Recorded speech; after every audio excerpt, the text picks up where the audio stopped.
I'm Vin. I'm sorry. If you would like to get your song reviewed, dear listener, there's the filthy capitalist option. As Svar says, $125 gets you straight to the head of the line. You don't have to be a part of the alliance. You don't have to be part of the group. Wait a minute. And the biggest thing is you don't have to wait. You hop, skip, and jump right in front of everybody. $125 gets you there. You do that 3 times, and then get mashed down to the $75 rate for perpetuity. Yes! Also, there is a band review option.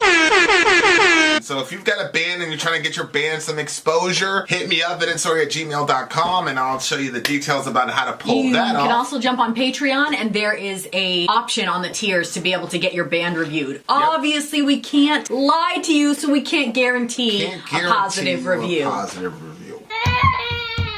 Get what you get. It's just rubbish. Rubbish. Rubbish. That's British for garbage. My favorite is the community option. $1 at the gate gets you in at Patreon. You get to join an alliance. The alliance joins their points together, and that helps determine what songs that we do. The alliances hang out on Discord. Message me on Patreon to get the link. And they do all kinds of other cool things. They do Minecraft, Dungeons and Dragons. Yeah.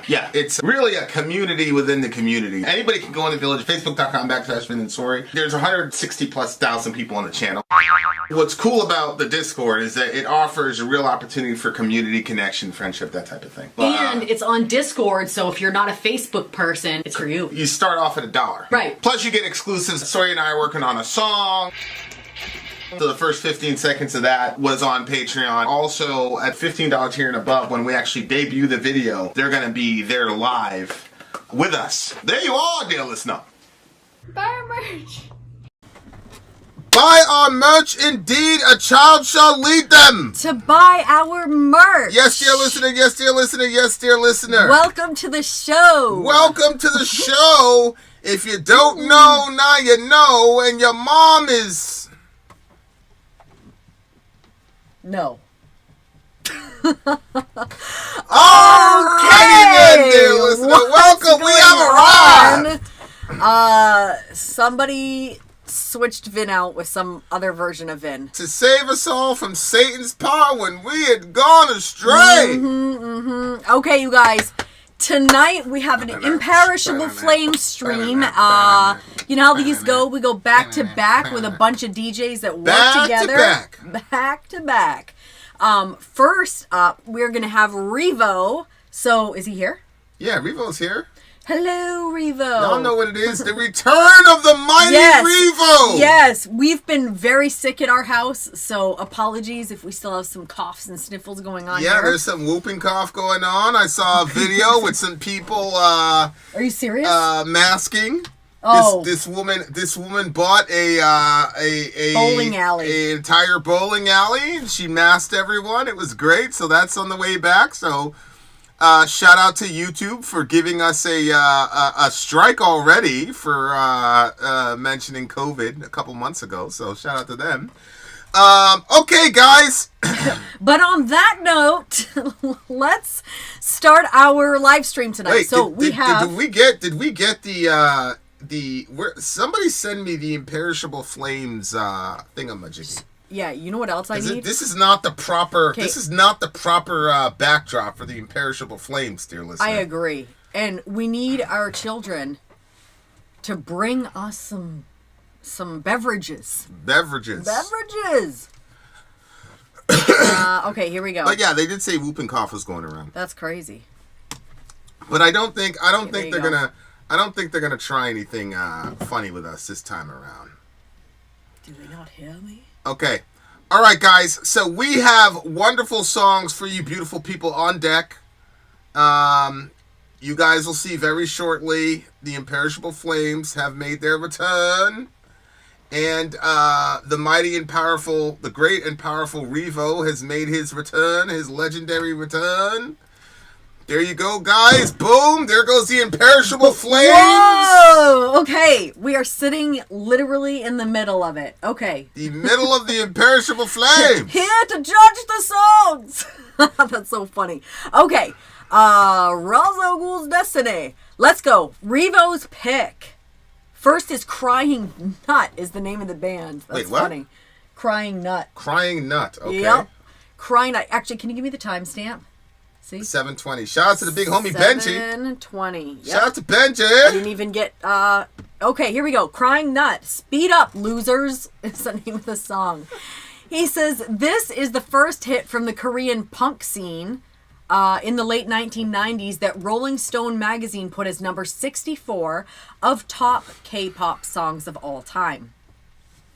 In Western Seoul, there is a private art university called Honging University. Across from it, in the mid-1990s, music dive bar clubs began forming, with this band becoming a big at one called Drug. With this band becoming big at one called Drug. Originally, it was a music appreciation bar. But after Kurt Cobain's suicide in 1994, it held a memorial show that caused the venue to become the heart of Korean punk until its closure due to COVID in 2020. Damn you, COVID! Yeah. In January of 1996, Seotiage and Boys had made a surprise announcement that they were breaking up with the Seotiage, deciding to live in the U.S. Their fans protested the government to where the government stopped of its pre-screening censorship of songs before the release in June of 1996. This song was originally released in October of 1996 and was one of the first hits as a variety of musical genres in South Korean's airwaves for the first time that flooded the airwaves in the late 1990s, which is called the first generation of K-pop. The drummer said he wrote this song in 5 minutes after breaking up with his girlfriend. It's a popular song to sing in karaoke rooms as the time runs out to stay in the room. Better hurry before they tell you it's time to leave due to being out of money and time. It was originally released off the compilation album Our Nation Volume 1 and was the lead single off their debut album released in 1998. All right, you guys, let's check it out. Crying Nut is the name of the band. The name of the song is Speed Up, Losers. And he wrote this right after breaking up with his girlfriend. Interesting. Yeah. It could either be like just trash or it will be like capture those emotions. Yep. It should be. All right, here we go. Song, what do you call him now? Crying Nut. I see it right. Nut, Korea Speed punk Up, band. Losers. Let's go. All right, you guys, let's check it out. Let's see what everybody has to say about it.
actually really like that song. Yeah.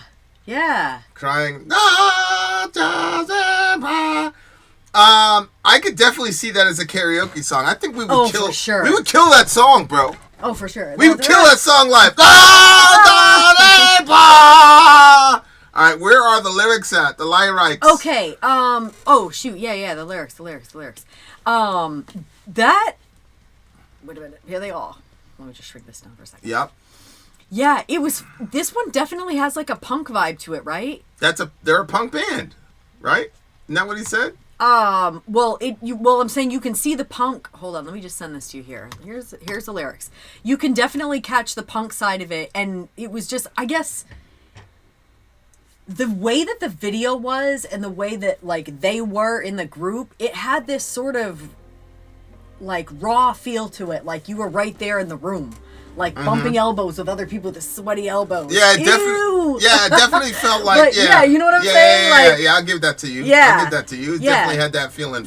For sure. So, yeah, I'm very interested to see what the lyrics are about because the song itself, like, it had some of his vocal style, like, went sort of desperate, sort of at the end, toward the end of the song. So I'm curious to know what was going on lyrically. I was watching the performance and... Well, when he said he wrote this... He wrote this after a breakup with his girl. Like he wrote a song in 5 minutes, right? Yeah, that's what they said. So, well, that's what Revo was telling us. Okay.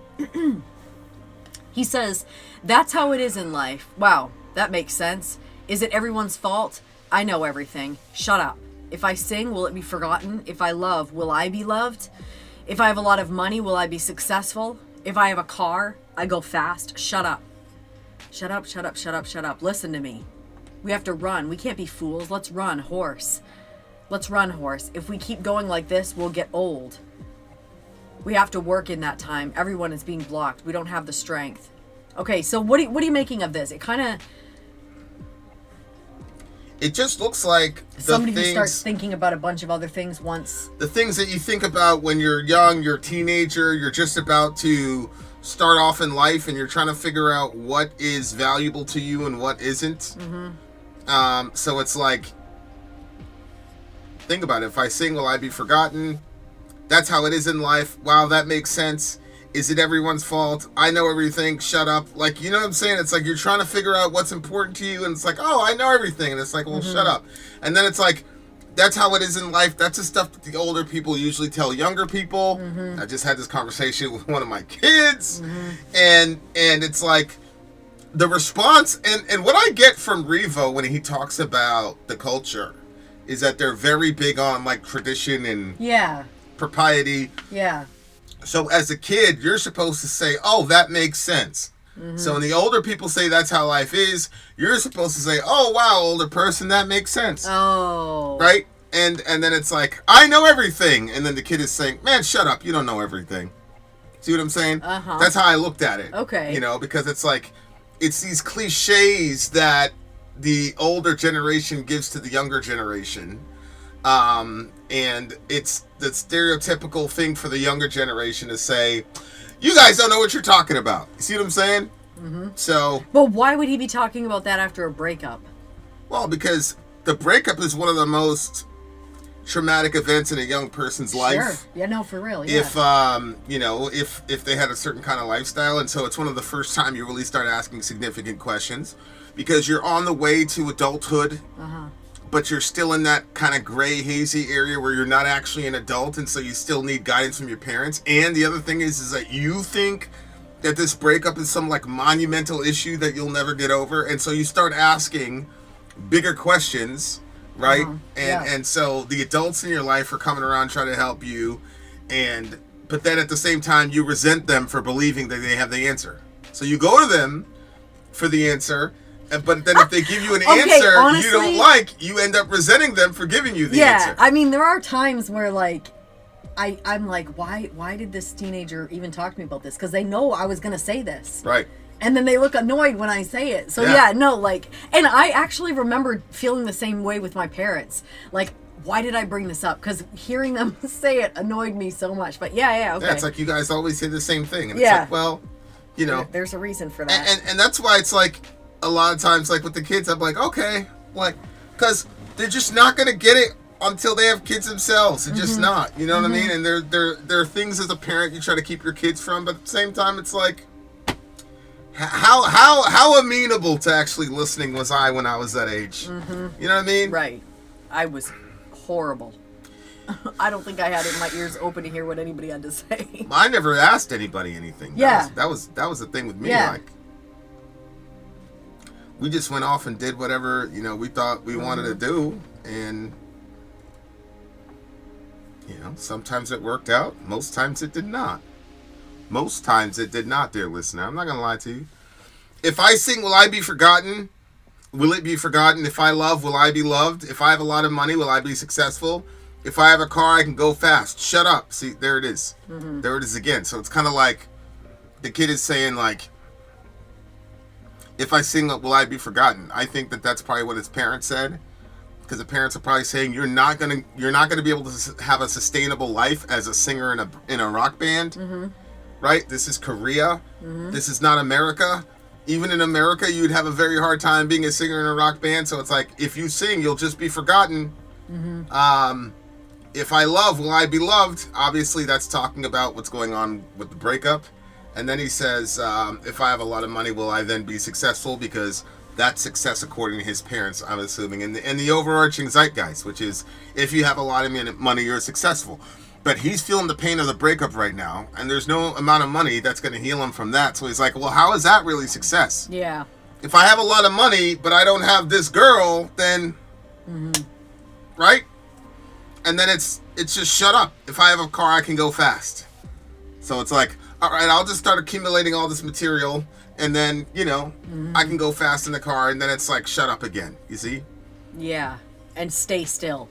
Yeah. Which is... We have to run. We can't be fooled. Let's run, horse. So, like, running is kind of a theme, and it looks like he's going to say, like, I'm going to find a way to run away from the pain of this breakup here. And so that's where the running and the driving the car real fast is.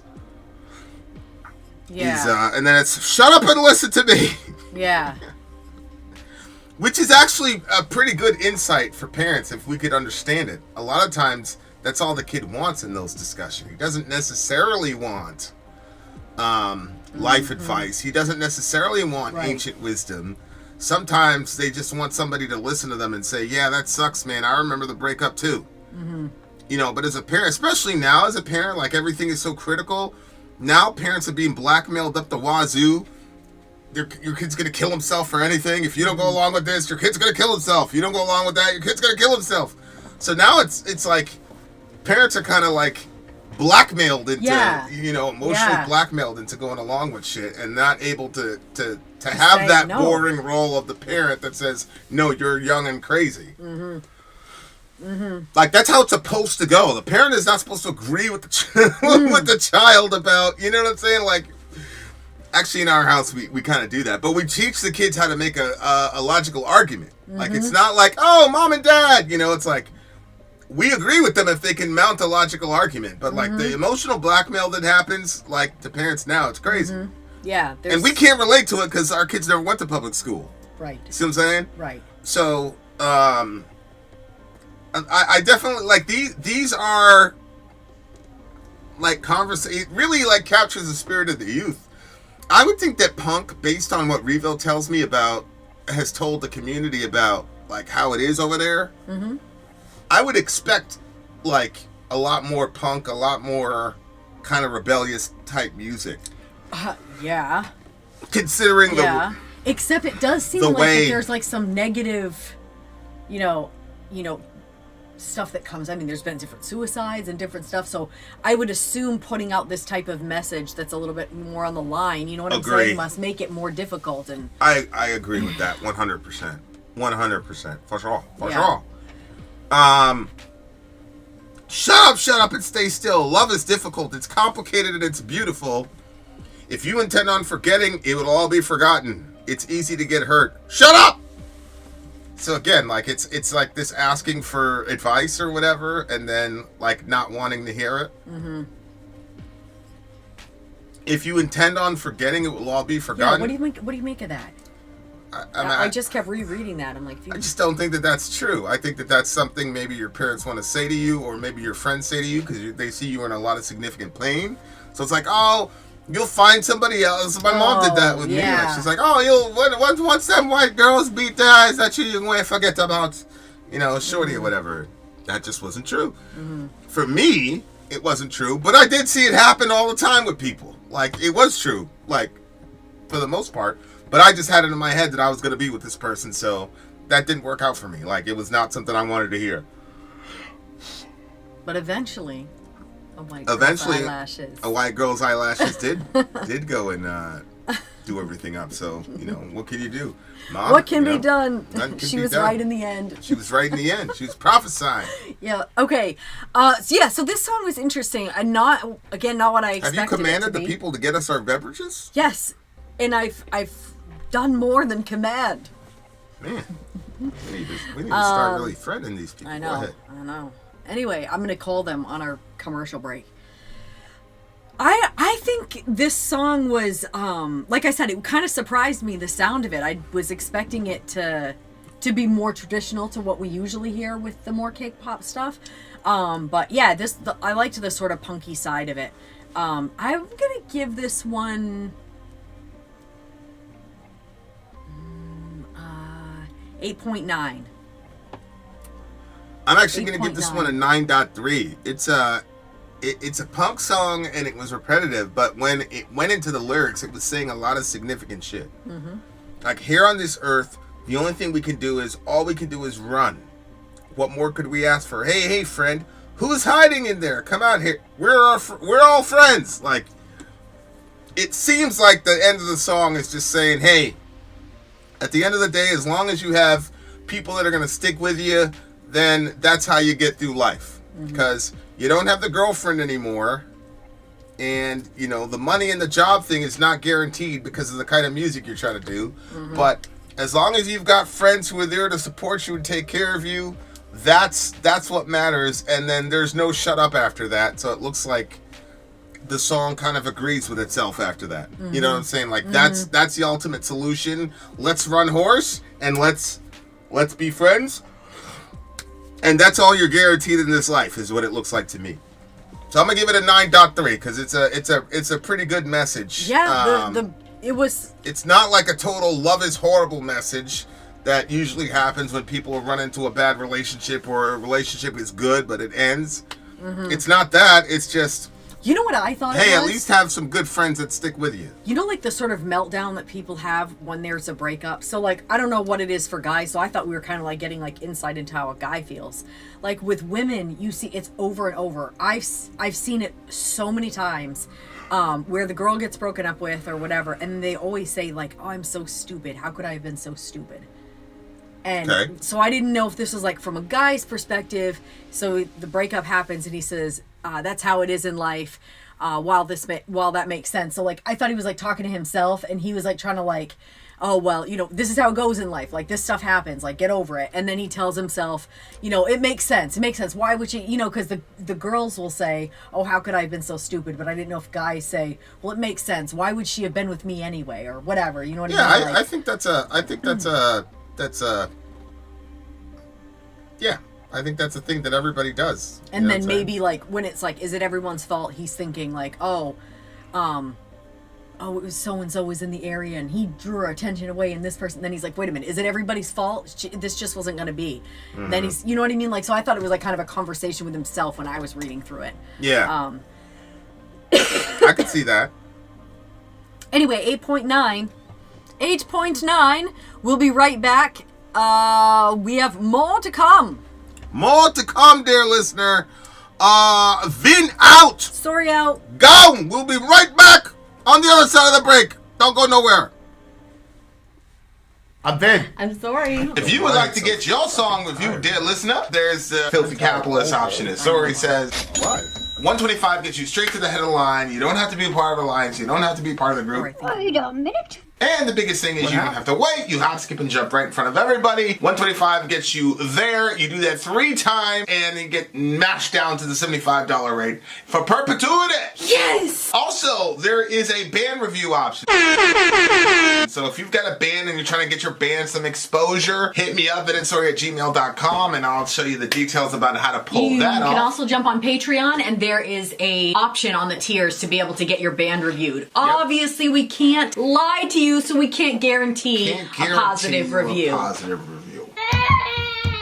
Get what you get. It's just rubbish. Rubbish. Rubbish. That's British for garbage. My favorite is a community option. $1 at the gate gets you in at Patreon. You get to join an alliance. The alliance joins their points together, and that helps determine what songs that we do. The alliances hang out on Discord. Message me on Patreon to get the link. And they do all kinds of other cool things. They do Minecraft, Dungeons and Dragons. Yeah. It's really a community within the community. Anybody can go in the village, facebook.com/VinandSori. There's 160,000+ people on the channel. What's cool about the Discord is that it offers a real opportunity for community connection, friendship, that type of thing. And it's on Discord, so if you're not a Facebook person, it's for you. You start off at $1. Right. Plus you get exclusives. Sori and I are working on a song. So the first 15 seconds of that was on Patreon. Also, at $15 tier and above, when we actually debut the video, they're going to be there live with us. There you are, dear listener. Buy our merch. Buy our merch, indeed, a child shall lead them. To buy our merch. Yes, dear listener, yes, dear listener, yes, dear listener. All right, we're on song numero dos. This is also from the big homie, Revo! Yes! The Imperishable Flames brings you Revo's next pick, which is by the band N.E.X.T. N.E.X.T. The name of the song is Power. He said, This is a band formed by Sin Hai Chu, So Taji's cousin. His rise to fame came when his first band, Infinite Orbit, won the television network NBC's University Song Contest in 1988, with him being a philosophy major at the time. This made him one of the country's first rock stars after becoming a democracy. He briefly went solo in the 1980s before forming this band in 1991, called the New Experimental Team, with their early music combining rock, techno, and pop music. Starting with their second album, the band began to record in a more progressive metal style, with this being a single from their fourth album, Lazenka, a space rock opera released by Big Bang Records in November of 1997. This concept album was released alongside a NBC TV animation series that told the same intergalactic story. The song is about the villain, whose name is Monostar, which is in English translated which is the English translation of the North Korean dictator Kim Il-sung's name. Oh my gosh. Two means one and sung means star. Okay, the music video features real footage of martial law in South Korea during the 1980s.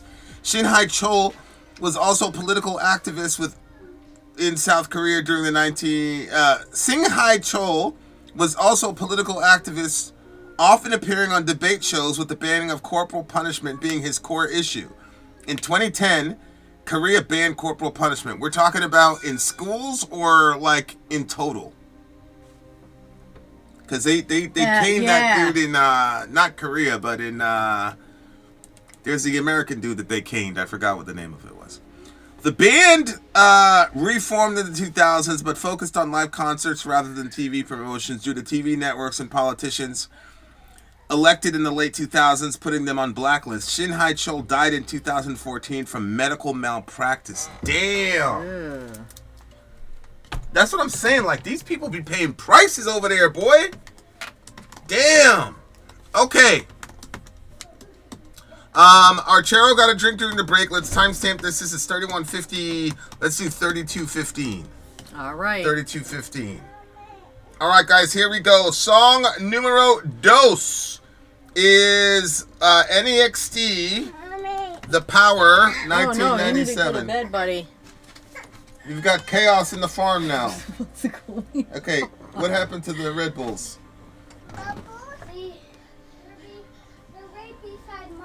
Okay, you gotta go. Orion, passing me. We're working right now. No, Guys, no. we're literally Please, working. go Get out. out of here. Just give me the Red Bulls. No, no, no. Yeah, you gotta go. Orion, where are the Red Bulls? Good Lord. Oh. The guy you're talking about was in North Korea. Good Lord. Corporal punishment in South Korea was banned in the year 2010. God Almighty. Oh my God. Chaos. Hello. It's nothing but chaos here with these kids, bruh. Hello. Hi, honey. Yeah, I know we're working, so I'm trying to.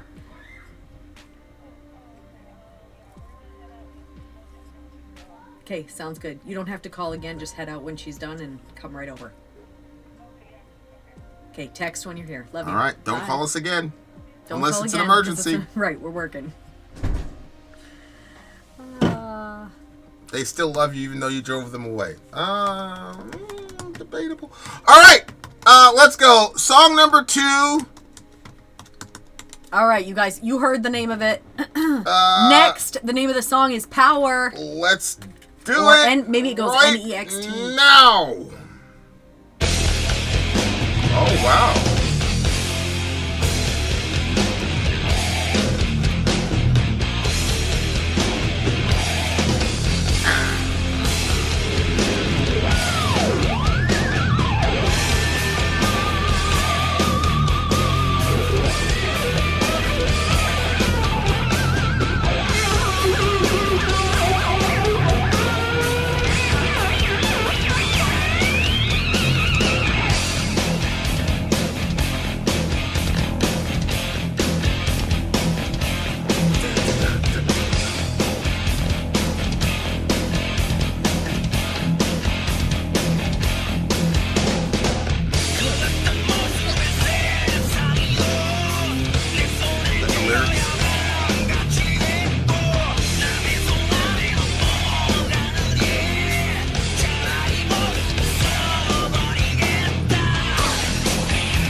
That drum is getting busy too.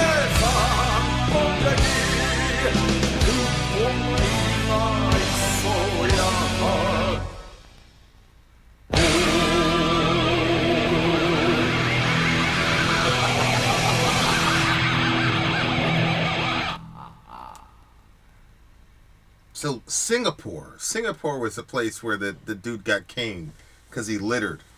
So it was a big thing. It was an American kid. He went over to Singapore and he littered and they caned him. They gave him like 20 lashings or something like that. And Bill Clinton was like, hey, don't do this to this guy. He's a nice guy, blah, blah, blah. Wait, they did that to an American citizen? Yeah. Yeah. And my mom was like, we need to go over there and get this kid out, blah, blah, blah. I'm like, what? I'm like, what happened? He threw some trash in the street, and they don't play around over there. So they whipped the dude. They gave him the caning or whatever, and then they sent him home. You know what I'm saying? They said, don't come back. And what do you think about that? well, I mean, you go to other people's country, you got to respect them, bro. You can't go out there, they made it clear, they don't want any, litter. And you don't get to go to another we don't like it when we, people come to America and flout our, I mean, our we don't rules. allow littering here either. So it's not like the person came from a place that they were used to being able to throw trash on the ground. Well, I mean, how Americans are with the rules. You know what I'm saying? We're like, oh, we don't care about the rules, we'll run from the country. Well, other countries aren't like that, man. Mm-hmm. You gonna respect their rules, bruh. Mm-hmm. So that was Singapore. It's really interesting to me, though, and Revo's really, front and centered this. When you look at North Korea, it's obviously they're under the control of this evil dictator, Kim Jong-un, whatever. We're supposed to believe he's an evil dictator or whatever. Mm-hmm. I mean, I heard he was bad. I mean, he fed his uncles to dogs or something one time. That's a big rumor that's been going around. Fed his uncles to the dogs? Yeah, one of his uncles, said something about him, offhandedly, and then, they sicked a bunch of dogs on him, and he's dead. The dogs ate him alive, basically. That's kind of I don't know how real that is. You can never believe, what they say in the media. You know what I'm saying? But, it's very interesting because, we've got a great relationship with South Korea as far as America goes. And then North Korea is completely demonized, and maybe rightfully so, but it's it appears to me that sort of authoritarian bent is just part of Korean culture. Definitely the North Koreans, took it way overboard, but, almost whether you're a pop singer or you're a regular singer or a metal singer, you were talking about some political oppression happening in Korea. Mm-hmm. So it's interesting because obviously North Korea is just way overboard with it, but it just looks like that's just part of Korean culture, which is really fascinating because my interfacing with Korean culture was through Taekwondo, because the Koreans, that's where Taekwondo came from, right. was Korea. So we had Dosan-yeong was one of our katas. We had, and these were all people who fought off the colonialism and all that. So those katas were named after those people, and we had to recite when we were getting tested for our belts and stuff. We had to recite not only the name of the kata itself, but also the brief history of this person and what they did. Really? Yeah. So, I'll never forget, it was Junbi, Dosan-yeong, Sijak. That means start. So wait, how much detail would you say about them? It was a paragraph.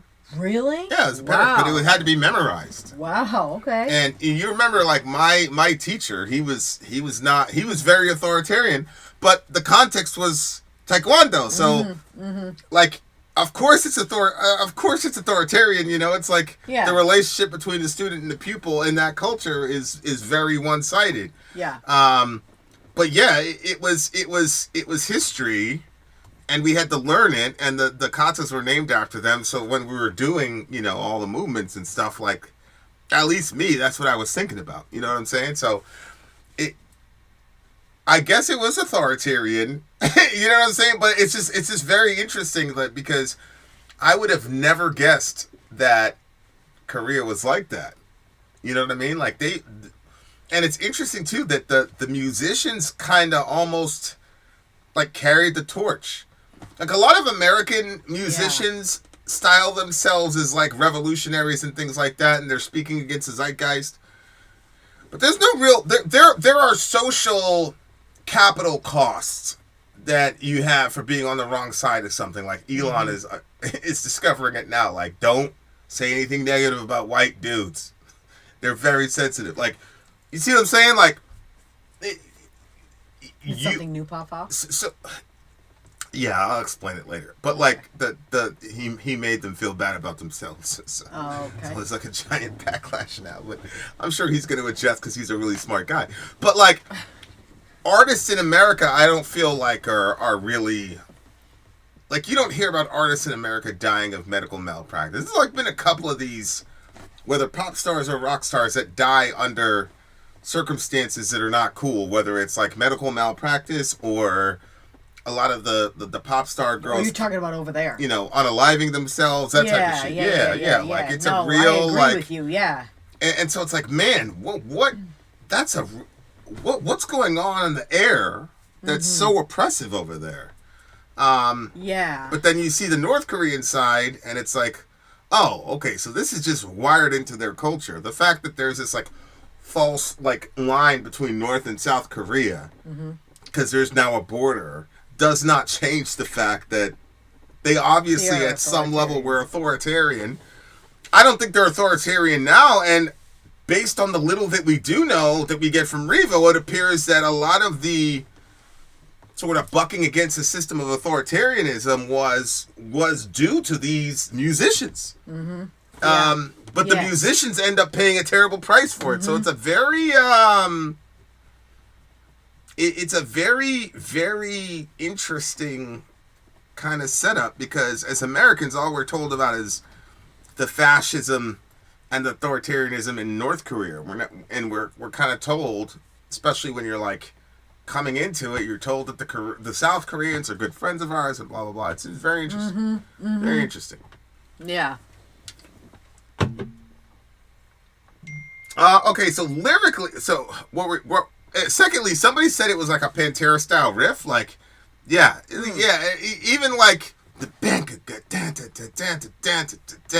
that's a pretty basic riff that every metalhead, like, that's one of the first riffs you learn to play, because you can play it anywhere on the neck of the guitar, and it's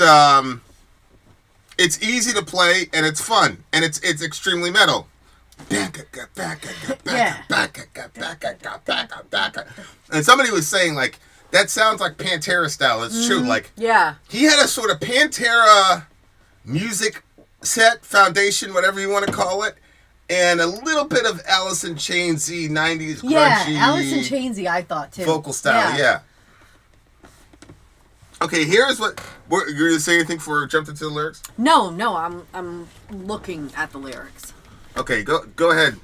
Those visuals, like, I stopped looking at the video because the visuals were insane. That was just, and I'm guessing that was that. What was going on? Where were all those deaths from? Well, he said it was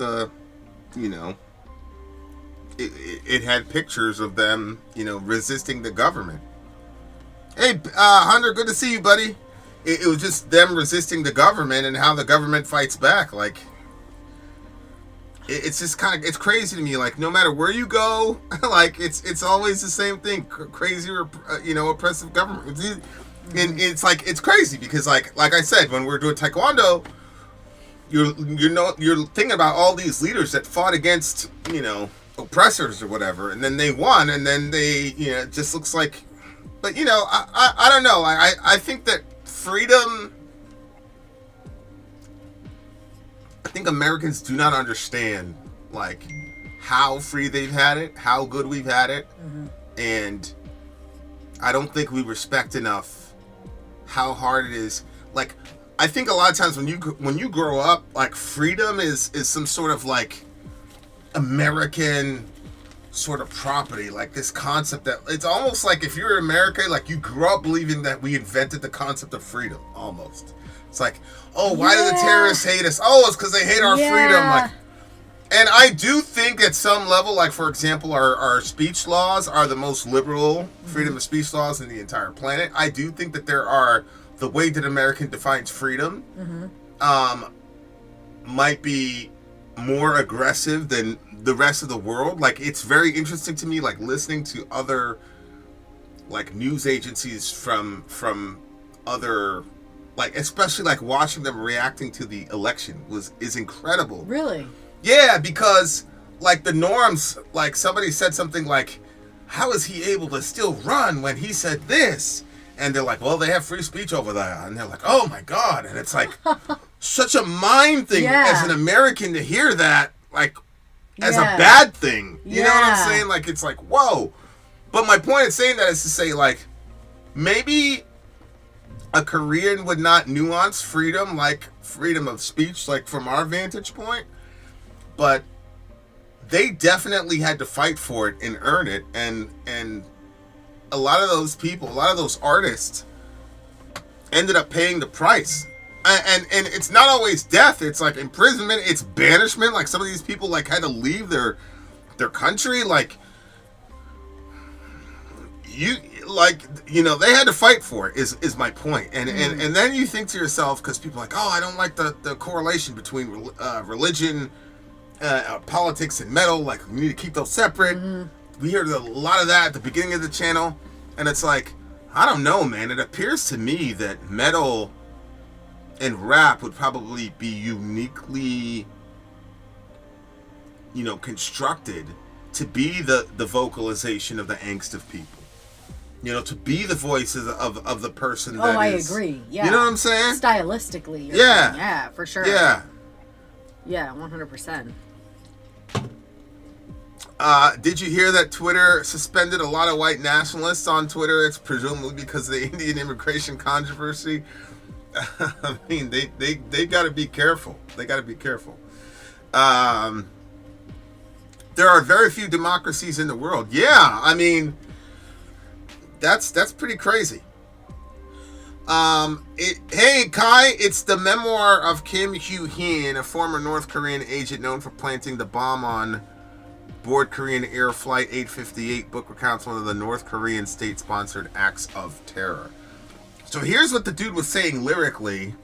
No matter what that's what I was looking at. Form the world takes, it's only valuable if I hold it in my hands, and I would rather destroy it than let it fall into somebody else's hands. So this is the villain of this rock opera who is supposed to be the South Korean or North Korean president that we were fighting against.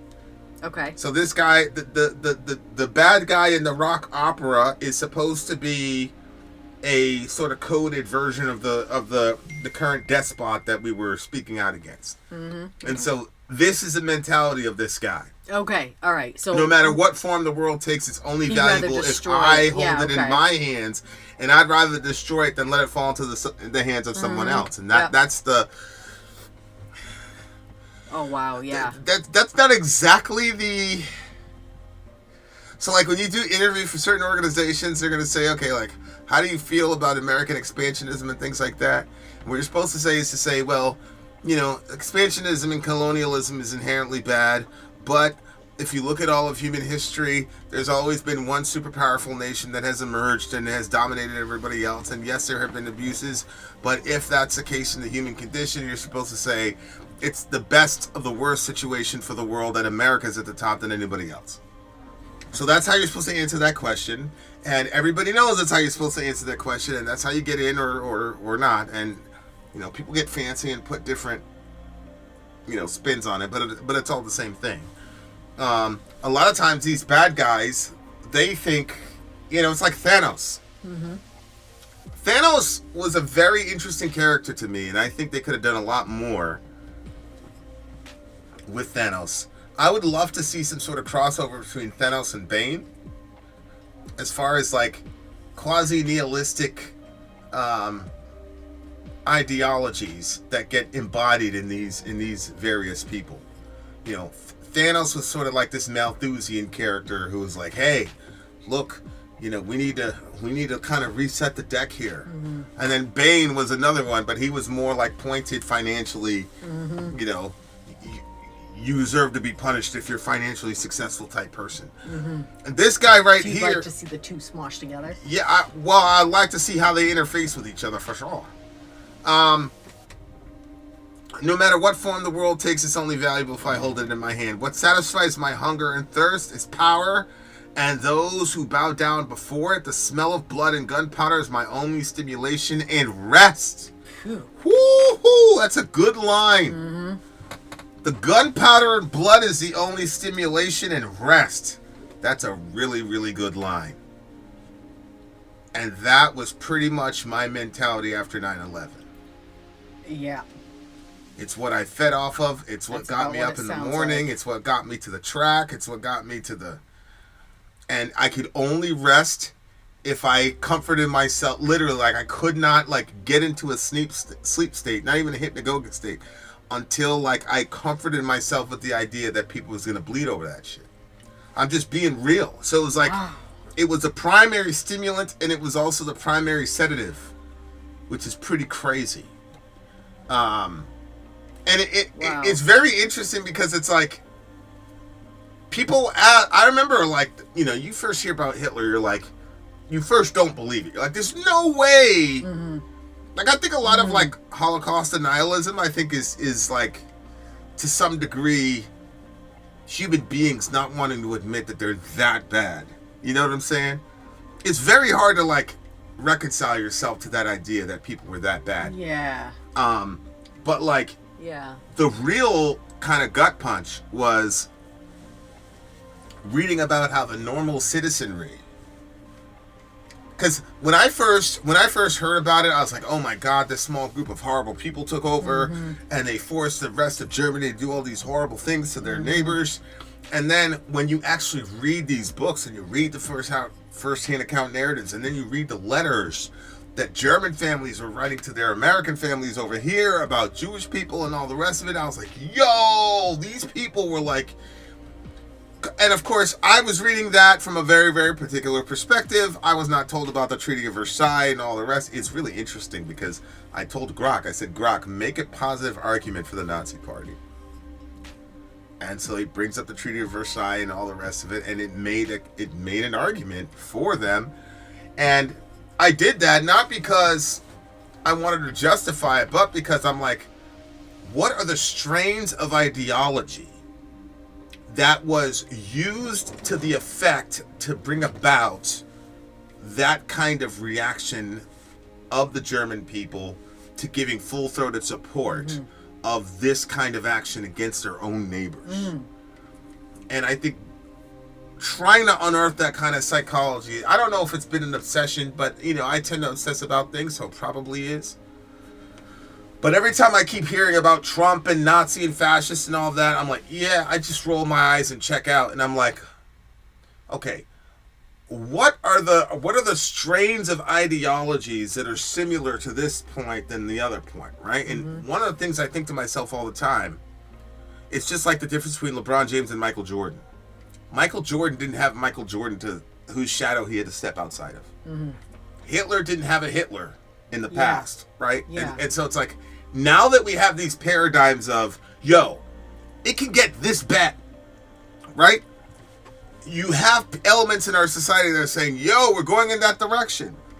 Now, I don't believe that the vast majority of the people that were calling Trump a fascist and authoritarian really believed it. But I do think that there were some that truly did. And to my point, I'm like, okay, these are sober thinking people and they see some sort of correlation here.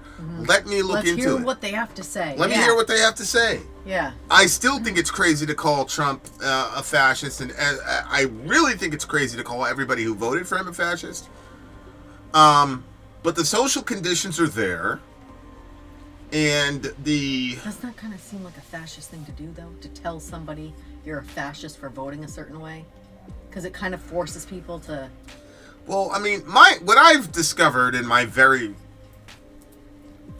very small experience in reading about that stuff, because to be honest with you, like, those were not the threats. No, because a fascist would just force you, right? That's what I'm saying. Like, right, yeah. Why is there another election? Yeah. Why is it like if the dude was a real, he definitely has the military behind him.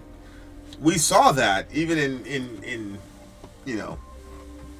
we had access to stuff that people weren't seeing about what these people were saying. Mm-hmm. And a lot of these guys were ex-military guys who were willing to go someplace and do some shit. Mm-hmm.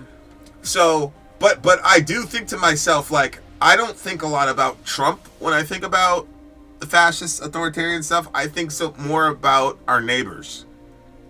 And I think to myself, what circumstance could push them to get to the point where they would get to the point where they would do some shit like that? And obviously the root cause of a lot of that shit is economic. The Germans I thought it was fear. The Germans were completely and totally racked economically speaking. Like, we heard that speech where he's like, we had to see 1 million head of cattle, taken from us and all. Like, 1 million? Like, how is the nation going to recover?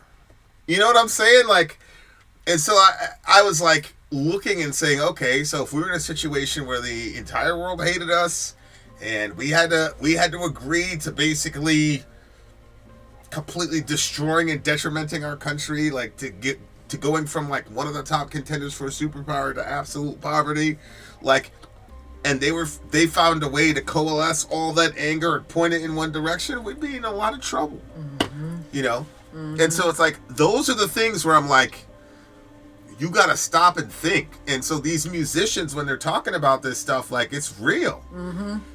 After all, human history is decorated for the victors. Someone rules and the rest follow. A dog in the garden is better than a pack of wandering rats. The power, right? Like, and so the dog in the garden is better than a bunch of wandering rats is interesting, because we have a proverb over here on the West where we say it's better to be a warrior in a garden than a gardener in a war. Yeah. And they're saying it's better to be a dog in a garden than a pack of rats, because a dog in the garden is just going to fuck up the garden because he's got the power and nobody can stop him. If you're in a pack of rats, the strength of the pack of rats is the pack, the fact, not the individual. Mm-hmm. And so he's saying, I would rather be an individual and destroy something beautiful than be part of a collective and survive. Oh, wow. And then he says, the power. Wow. Okay. Exclamation point. Mm-hmm. And so a human being's lust for power. I'm currently working with a theory that one of the main ultimate subconscious resentments in the collective consciousness is the simple fact that we are not God. Mm-hmm. So we resent not being omniscient, so we can't say I don't know. Because saying I don't know means I'm not God. Mm-hmm. We resent governmental powers that have authority and control over our lives, because that means that we do not have full and complete autonomy. Mm-hmm. All these weirdos talking about, bodily autonomy, blah, blah, blah. Like, not realizing that about 85% of the laws that we have are laws that limit your bodily autonomy. Exactly, yeah. And so when you look at Nietzsche, and Nietzsche's like, man, you don't believe in none of this shit. You're just doing this. You're going along with everybody because you're afraid. You don't really believe in none of that. You don't really believe in patience. You're just too scared to get what you want to get now. And so he would just go down the line and be like, you really do want to murder that person, but you can't because you're worried that, see what I'm saying? And then he's like, well, the next century is going to be super bloody because everybody's going to like rip off of those shackles and we're going to go off to our freedom and all this. And he's like, people are going to die in bunches. But then out of that will come a new society that finds a way to have real actualized morality that's not based on fear or superstition or whatever, right? Mm-hmm. That was supposed to be the Ubermensch. He correctly predicted the 19th century and how bloody it was going to be. He incorrectly predicted that an Ubermensch would arise unless you're an American. And as an American, you do believe that you're the Ubermensch, that you're the Superman, that we're the leader of the free world, and we're this and we're that, and if everybody would be like us, then the world would be better. And so there's a sort of like Nietzschean strain in American exceptionalism and the way that we, go through the world or whatever. It's really, really fascinating. Really, really, really fascinating. Rest in peace to the homie. He died under, in my opinion... Yeah. We'll have to ask Revo, but Revo, is there any Epsteinian sort of ramifications for this guy's death? Mm-hmm. Medical malpractice? I'd like to know. You know, I think though that like one thing that when he says what satisfies my hunger and thirst, power, and those who bow down before it, I don't think that, I feel like that has to be a lonely place too though. I agree with that. You know, I don't know. Anyway. Jet says, I just ate a duck heart. Ugh. All right. Good to see you. No. Good to see you, sis. Yeah, man, like, rest in peace to the homie. Yeah. That's a pretty bold way of coming out, and like, everybody always wants to believe the doctors went to prison. Okay, well, everybody always wants to believe that, wow. Well, what about it? As if like the doctors would do that. And then spend the rest of their life in it, like on top of killing somebody. Now you're gonna spend all this time in jail. Well, I don't why? know if the doctors did it on purpose. You know what I'm saying? Yeah. I don't know. It's weird. Psy and other musicians demand an investigation. His doctor had opened his intestines during surgery. My gosh! Oh no. I'm not a medical professional, so I don't know. You know, maybe that. I don't know. But it is. What's the verdict, Revo? Do people normally put an asterisk around his death, or is it just looked upon as like a Yeah. kind of tragedy? But anyway, 9.4 for me. Shout out to all. That's exactly the number I had. Yeah. Yes. Yeah. Shout out to all the That's revolutionaries out there making music, man. Like Yeah. that shit is real. Like. I grew up thinking The it was album just, cover's pretty cool too. I grew up thinking it was just Bob Marley, and it really wasn't. I mean, it was everybody that was out there doing their thing. So you gotta respect the Koreans for that, man. Mm-hmm. Like, and obviously, like I said, like I'm a little sweet on it because now I'm starting to see the importance of what our sensei was doing in Taekwondo when he would make us memorize that stuff. Mm-hmm. You know, Yeah. like it definitely like has a reverberating like feeling of like deep respect for them folks, because it's crazy. I was a black kid from Jamaica doing these katas that are Korean, speaking these people's names, and then having a little bit of a history and like carrying that spirit as I'm doing that at the tournament. That's wild. Yeah, it's definitely one of those meta moments that you have in your life, for sure. Yeah. 9.4. This is 9.4 for me as well. Yeah, definitely We'll be right another back. excellent pick from the big homie Revo, one and only. We will be back. The night has just begun. Don't touch that dial. Vin out. Sorry out. Gone, but we're coming back. Don't you dare leave. We shall return. We shall return. I'm Vin. I'm sorry. If you would like to get your song reviewed, dear listener, there's the Filthy Capitalist option. As Sori says, 125 gets you straight to the head of the line. You don't have to be a part of the alliance. You don't have to be a part of the group. Wait a minute. And the biggest thing is you don't have to wait. You hop, skip, and jump right in front of everybody. 125 gets you there. You do that 3 times, and then get mashed down to the $75 rate for perpetuity. Yes! Also, there is a band review option. So if you've got a band and you're trying to get your band some exposure, hit me up at instory@gmail.com, and I'll show you the details about how to pull You that off. can also jump on Patreon, and there is a option on the tiers to be able to get your band reviewed. Obviously, we can't lie to you, so we can't guarantee a positive review. Get what you get. It's just rubbish. Rubbish. Rubbish. That's British for garbage. My favorite is a community option. $1 at the gate gets you in at Patreon. You get to join an alliance. The alliance joins their points together, and that helps determine what songs that we do. The alliances hang out on Discord, Message me on Patreon to get the link. and they do all kinds of other cool things. They do Minecraft, Dungeons and Dragons. Yeah. It's really a community within the community. Anybody can go in the village, facebook.com/VinandSori. There's 160,000+ people on the channel. What's cool about the Discord is that it offers a real opportunity for community connection, friendship, that type of thing. And it's on Discord, so if you're not a Facebook person, it's for you. You start off at $1. Right. Plus you get exclusives. Sori and I are working on a song. So the first 15 seconds of that was on Patreon. Also, at $15 tier and above, when we actually debut the video, they're going to be there live with us. There you are, dear listener. Buy our merch. Buy our merch, indeed, a child shall lead them. To buy our merch. Yes, dear listener, yes, dear listener, yes, dear listener. We are in the beginning stages of the Imperishable Flames. See, look, it's around us. You can also find us on Rumble, dear listener. Here we go. We also frequent X. Shout out to Limeo1. What time is it over there? It's 4:40 over there in the UK. It is 11:38 over here in America.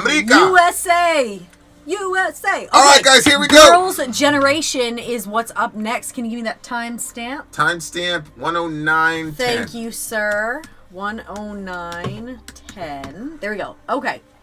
Generation, a girl's generation. Let me read this from the big homie Revo. This next song is used by protesters, but the company bans their artists from making political statements and participating in protests. So it must be what? So it might not be meant to be a protest song. Okay. Gotcha. Girls' Generation, Into the New World, Ballad version.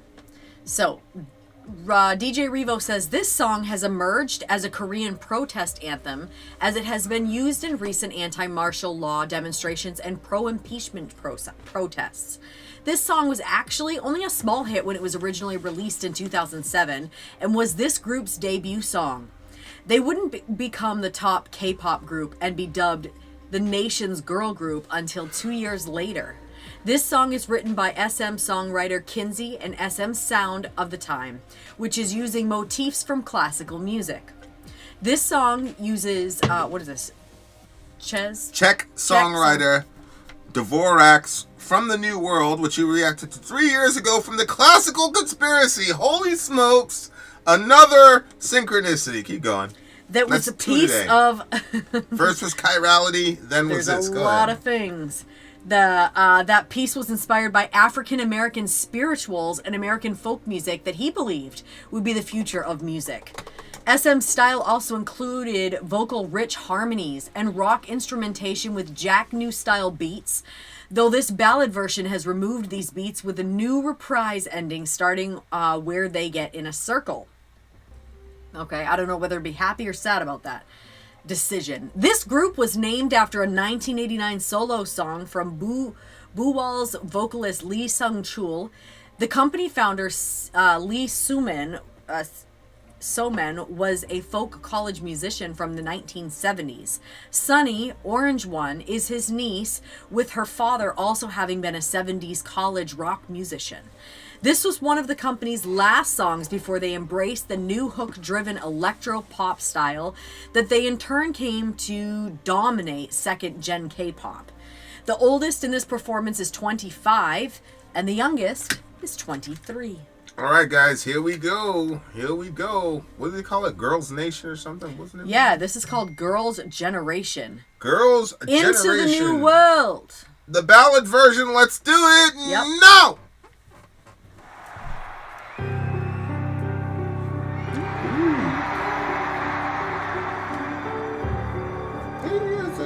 The king is exalted. No, that's all.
Wow.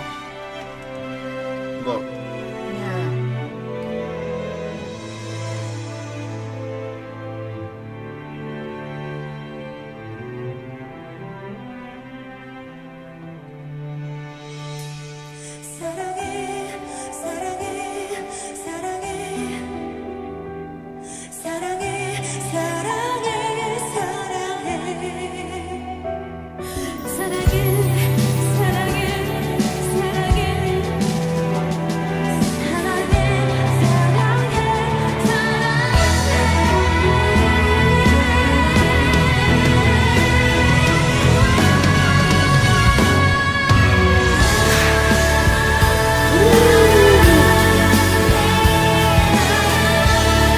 Oh man.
That was deep. It was angelic. They were crying at the end. Yeah, that's what it seemed like too, I thought. Zero cobalt in this bitch. All right. So, what was going on with you? Well, I mean, it was very, very pretty, and like I said, like it was sort of angelic, and yeah, I don't know. I was surprised. I was surprised by what it sounded like, especially toward the end. And well, he did say it was a ballad, so it just adds more to it. He also said it was a protest song, which is really interesting. Oh, right. Considering like how emotional they were, especially toward the end. Yeah, maybe that. Oh, wow. Yep. I want to tell you, even though the sad times have already passed, close your eyes and feel my moved heart. I look towards you. Don't wait for a special miracle. There's a rough road in front of us with unknowable future and obstacles. I won't change and I can't give up. Protect me with an unwavering love, my wounded heart. Looking into your eyes, no words are needed. Time has stopped. What was this in protest of? According to Revo at the beginning? It was, it's been used in recent anti-martial law demonstrations and pro-impeachment protests. This song was actually only a small hit when it was originally released in 2007 and was the group's debut song. They wouldn't become the top K-pop group and be dubbed the nation's girl group until 2 years later. This song is written by Kenzie with the SM sound at the time, which is using motifs from classical music. The song Use Czech songwriter Dvorak's from the New World, which you reacted to 3 years ago. From the, I mean, it says this right here. American folk music they believe would be a future of music. Anti-martial law demonstrations and pro-impeachment protests. I mean, yeah, like it looked like that's currently what's happening. They're using that currently because remember, like the guy declared martial law and all the rest of it. So I could definitely see why it would be looked upon as a resistance song because it's saying there's a rough road in front of us with unknowable futures and obstacles. yeah. And then it says, protect me with an unwavering love. I love you just like this. The longed end of wandering. I leave behind this world's unending sadness and the many unknowable paths. I follow a dim light. It's something we'll do together to the end into our new world. So do you think that they're saying, like, they're sort of standing together in protest or in reaction to whatever it is that they're standing up against, but then they're also acknowledging that it could be the end of their lives? Is that what... Yeah, I mean, you're getting from it? Yeah, well, if you're doing some real resistance work, like we were doing some resistance work advocating for people who couldn't defend themselves and people would threaten to kill us. I had a friend one time, and I was at his house, and he had all these strategic places where he'd put his guns, and I'm like, what are you doing? And he's like, yo, they publish our names in the newspaper. Like, my address and my newspaper were out there. And it was like, you could tell that he hadn't done that calculation. Like, yo, at the time, I was in a constant state of hypervigilance because I was, taking trips and whatever. Yeah. But he, like, really, I mean, I didn't really feel the threat level was very high. Like, we were in Maine at the time. I'm like, come on. So I'm like, He was born and raised in Maine, right? Yeah, he was born and raised in Maine, and like, people were really angry. I mean, look, if you decide to really step out politically to where, like you start ending up in the paper and things like that, like things get really hairy. You end up on TV, people see you on TV. Things get really hairy. You never know. But like, that's a price you pay if you're trying to do something. But yeah, like he was strapped up. I mean, look what happened to Nick Fuentes. You know what I'm saying? Like, the guy's horrible. But I don't think he deserves to die. And like, he could have died that night. He was streaming that night. Yep. And if he wasn't streaming, he answered his door. Who knows, man? It could have been over for him. So I don't know what these people are necessarily protesting against, but you do definitely need to count the cost. And that's one of the things that, like, the people that are part of the so-called resistance, it's like, you guys aren't paying, like, seriously, what prices are you going to get paid? What prices are you going to pay for getting on TV and calling a politician a fascist or whatever? Like, nothing will happen to you. Like, you'll know when you're really doing some shit, when you get real credible threats, for better or worse, like, until you get some real serious credible threats from serious actors who genuinely want to do you and the people you love harm, I don't know. Like, it rings kind of hollow to me. These people were paying real prices, and like, the conversations that you have with the people that you love when you're in the middle of one of those things is qualitatively different. Because one of us was looking at serious prison time, another one was getting death threats constantly, all the time, broad daylight in front of police. And so you have different conversations when that's going on versus, I'm going to say this from the safety of my computer. You know what I'm saying? Like, we had to get, not the ACLJ, but we had to get another law firm to come through and help the homie. Like, it was really hairy for a little bit. Yeah, and some people, like, they'll break the law if they, like, they're kind of like pushed to the edge and they feel like that they have to or whatever, but for fun reasons. But this person, like, they were kind of set up. They had just bought a new house. They just had a new baby. They were married. They were set up really well, very comfortably. Yeah. And they introduced all that chaos into their lives because they wanted to save the lives of children. Yeah, they really believed in what they were doing, you know? Yeah. And so, like, when he got jammed up, other people showed up and you know, took his place and all that, but, like... Yep. I mean, he had to run from the cops. It was the first... Yep. the first time homie had to run from the cops, you know what I'm saying? So, like, you know, like, you can't... Like, I'm always respect that, you feel me? Like, and to Revo's point, the song itself might be a relationship song, but it's been used in the last decade as a protest anthem in Korea. And really, I think about this all the time. You know what I'm saying? Like, the love song is the reason you have a protest. Like, you're not protesting just because, you know, oppression is bad and freedom is good.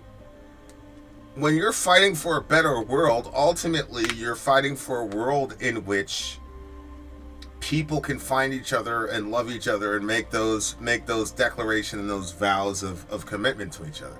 The entire point of whatever you're fighting for is for lovers to find each other. That's what you're fighting for. And so, like, it would make sense that a love song would be a protest song because it's a different side of the same coin.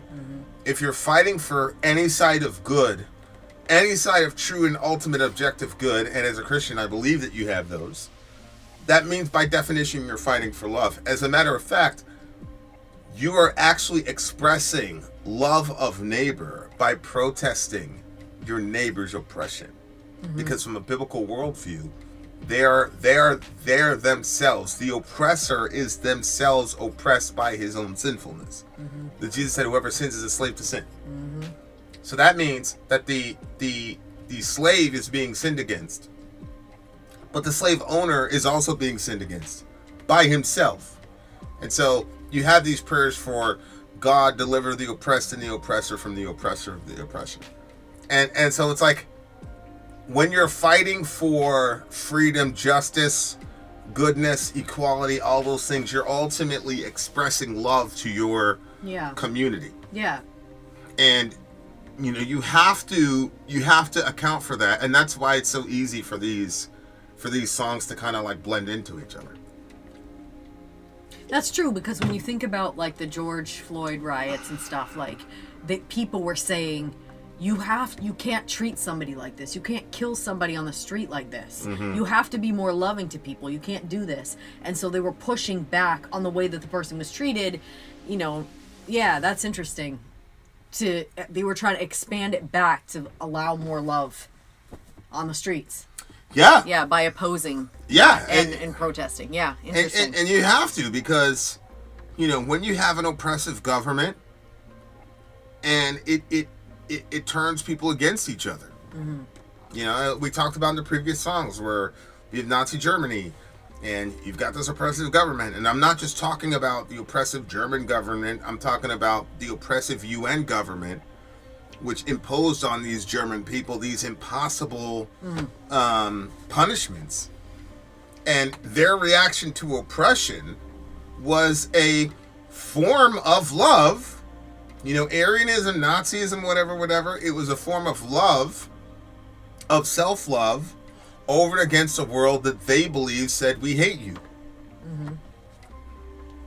And quite frankly, after World War I, that was essentially the posture of the world. We hate you guys. You guys suck. You brought us all into this carnage, and now we're going to punish you exponentially. And so the only way for those German people to love each other in their minds was to say, okay, we're going to love each other and fuck everybody else other than Germany. Well, the whole love your neighbor stuff sounds really, like, campy and very, like, naive. And it's like, okay, hate your neighbor. Do it. Or be apathetic to your neighbor. Do it. And see what happens. Like, so these Germans, they coalesced together and they said, fuck it, everybody hates us. We'll just love ourselves at the expense of everybody else then.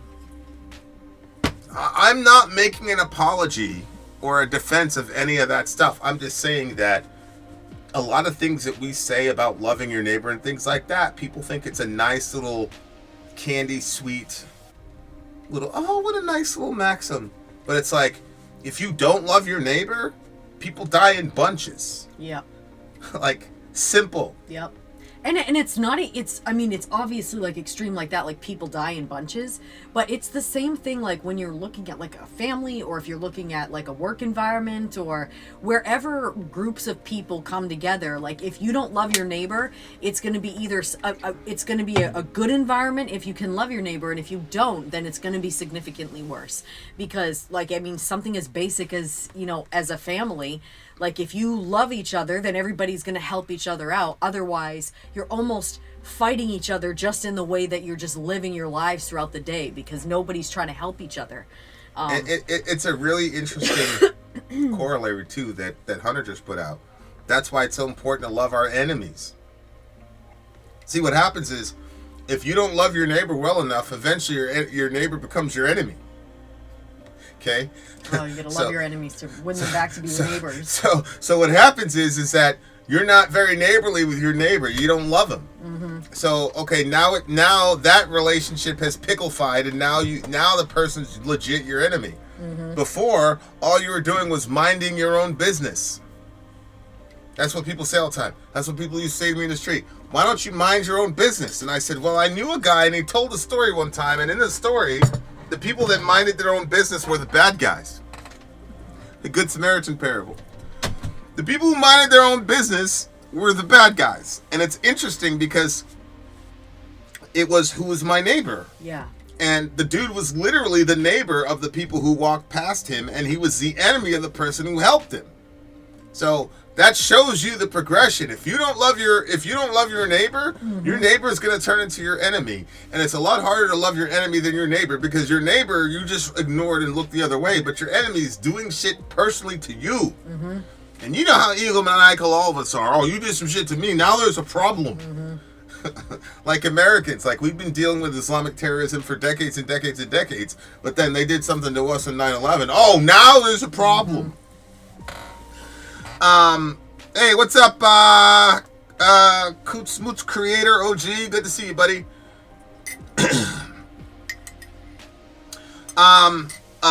Dwayne says I tolerate my enemies. Yeah, we were watching, the kids were showing me this short today, well, not like a short, like a little video of these two brothers, I guess, and they were doing this prank where they have this like baby seat, and they like walk around the store, and then they get like frustrated. There's a doll inside there. They get frustrated with the doll. They're like yelling at it, and then they're like attacking inside of it. And most people were just like looking like, oh no, this isn't good, but not saying anything. And like, granted, you know, maybe some of the people thought it was a prank, but some people looked concerned and weren't stopping it. So it's just, I don't know, it's interesting when you think about the concept of the neighbor and what makes people want to get involved, and when people decide, because when we're over here looking at the video over there, we're like, wait a minute, I mean, what if there was a real kid in there that was getting hit? Like, all these people don't say anything. And then you think of that time we were in that parking lot and that guy was going after the girl and nobody was saying anything. So just, I don't know, loving our neighbors is such an important thing, because I mean, that's how we protect our neighbor. I kept thinking when I was like watching some of those videos, I'm like, or like stuff where if a girl is getting kidnapped or different stuff like that, like it was just like a compilation of those types of things. I'm like, man, if Vin was there, that would not have happened. Yeah, but you know, if Hunter was there, it wouldn't happen. If you know, there's a lot of people where I'm like, that wouldn't happen, you know. But the older you get, the more you're able to see in the media, the more you realize that the Sermon on the Mount was not like a good maxim from a hippie who had a very naive view of the world. It is the building blocks of a constitution and the only hope we have to continue in a world with nuclear proliferation. Period. End of story. To love your neighbor, to turn the other cheek shit. If we don't turn the other cheek, we got nuclear weapons, y'all. And I truly, truly believe that, you know, we were just watching this yesterday. It was a 2-hour thingamajiggy. We'll probably finish it. But, like, a lot of these UFOs, UAPs are hanging out around nuclear facilities and nuclear sites. And a lot of them are shutting down and turning on nuclear sites. And I think We are seeing manifestations of angels deployed by God, and God says, okay, don't let them do this. And I think JFK did a great job during the Cuban Missile Crisis. Like, he was a leader that we needed for sure, Democrat or Republican. Like, I shudder to think where we would have been if we didn't have JFK hold the line during that period of time. But I also think we had some divine intervention, because, For sure.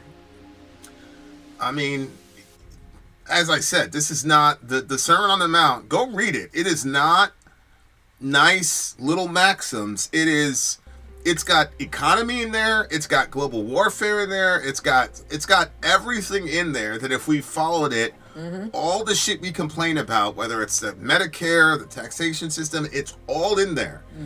And it's like, and at the end of the Sermon on the Mount, this is so crazy.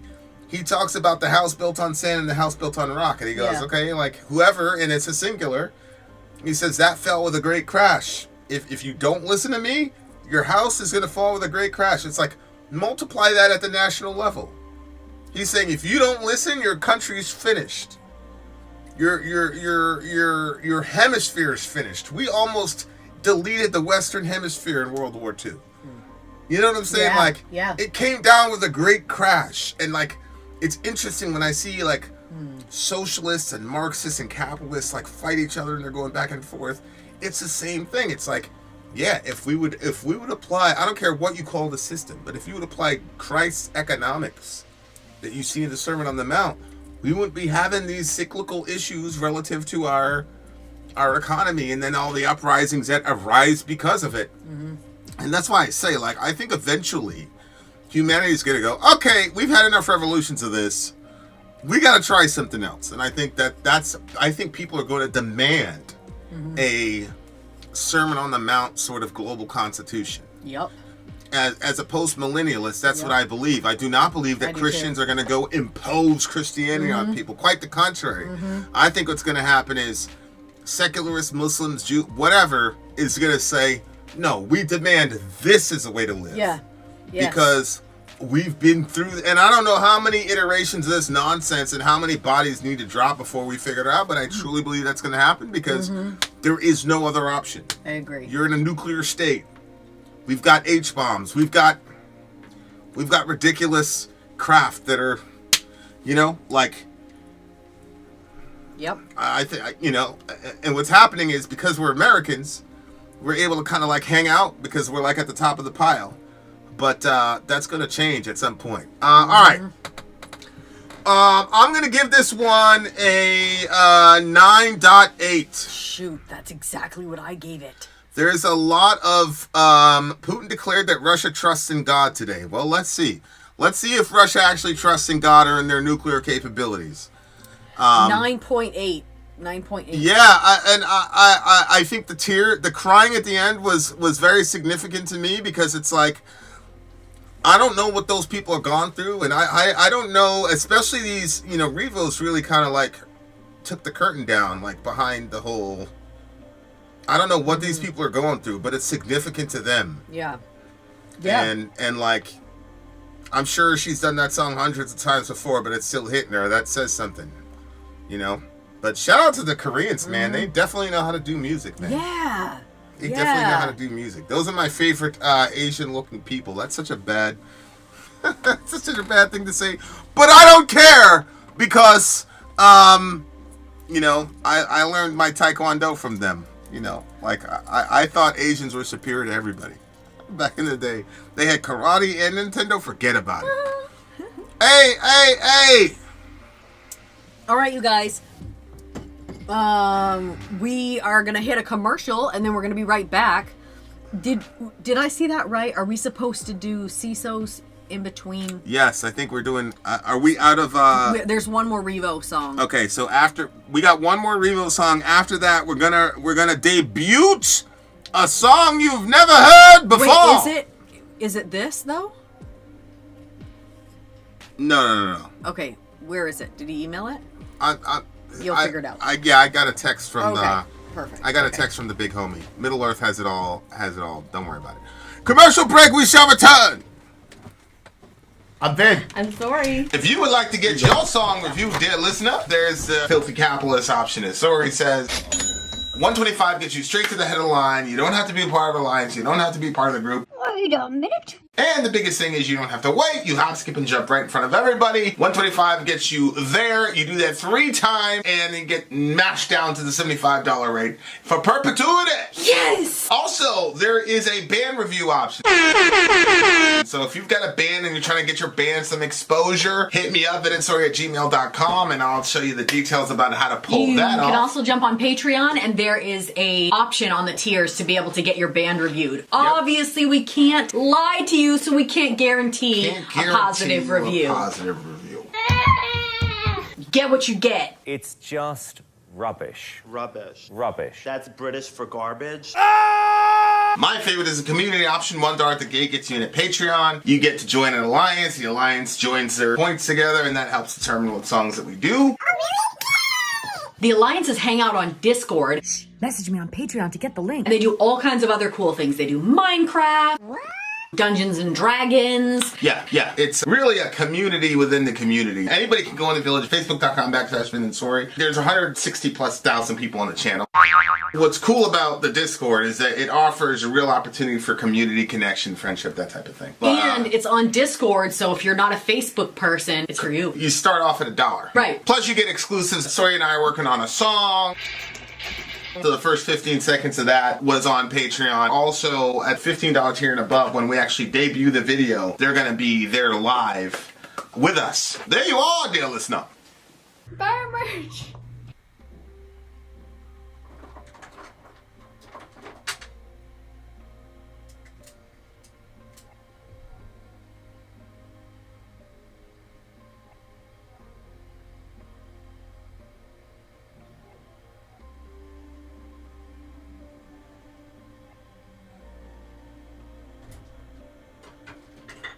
You're not Dorian, you're Orion. What are you doing? Oh my god.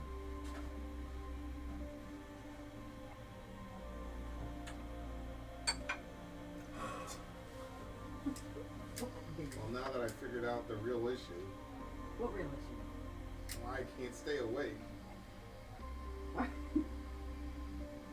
Because of you. Let's go.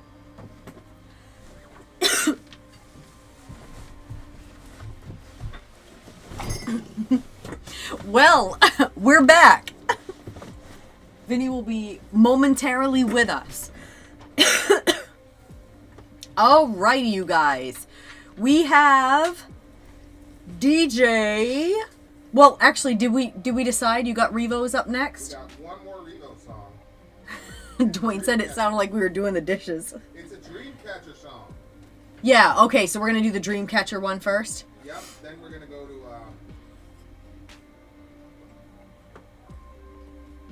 Then we're gonna go to what? Okay. Babe, you know everybody can hear you and me, right? So? Okay. Just Hunter said, Vin thinks we can't hear him and sorry, LOL.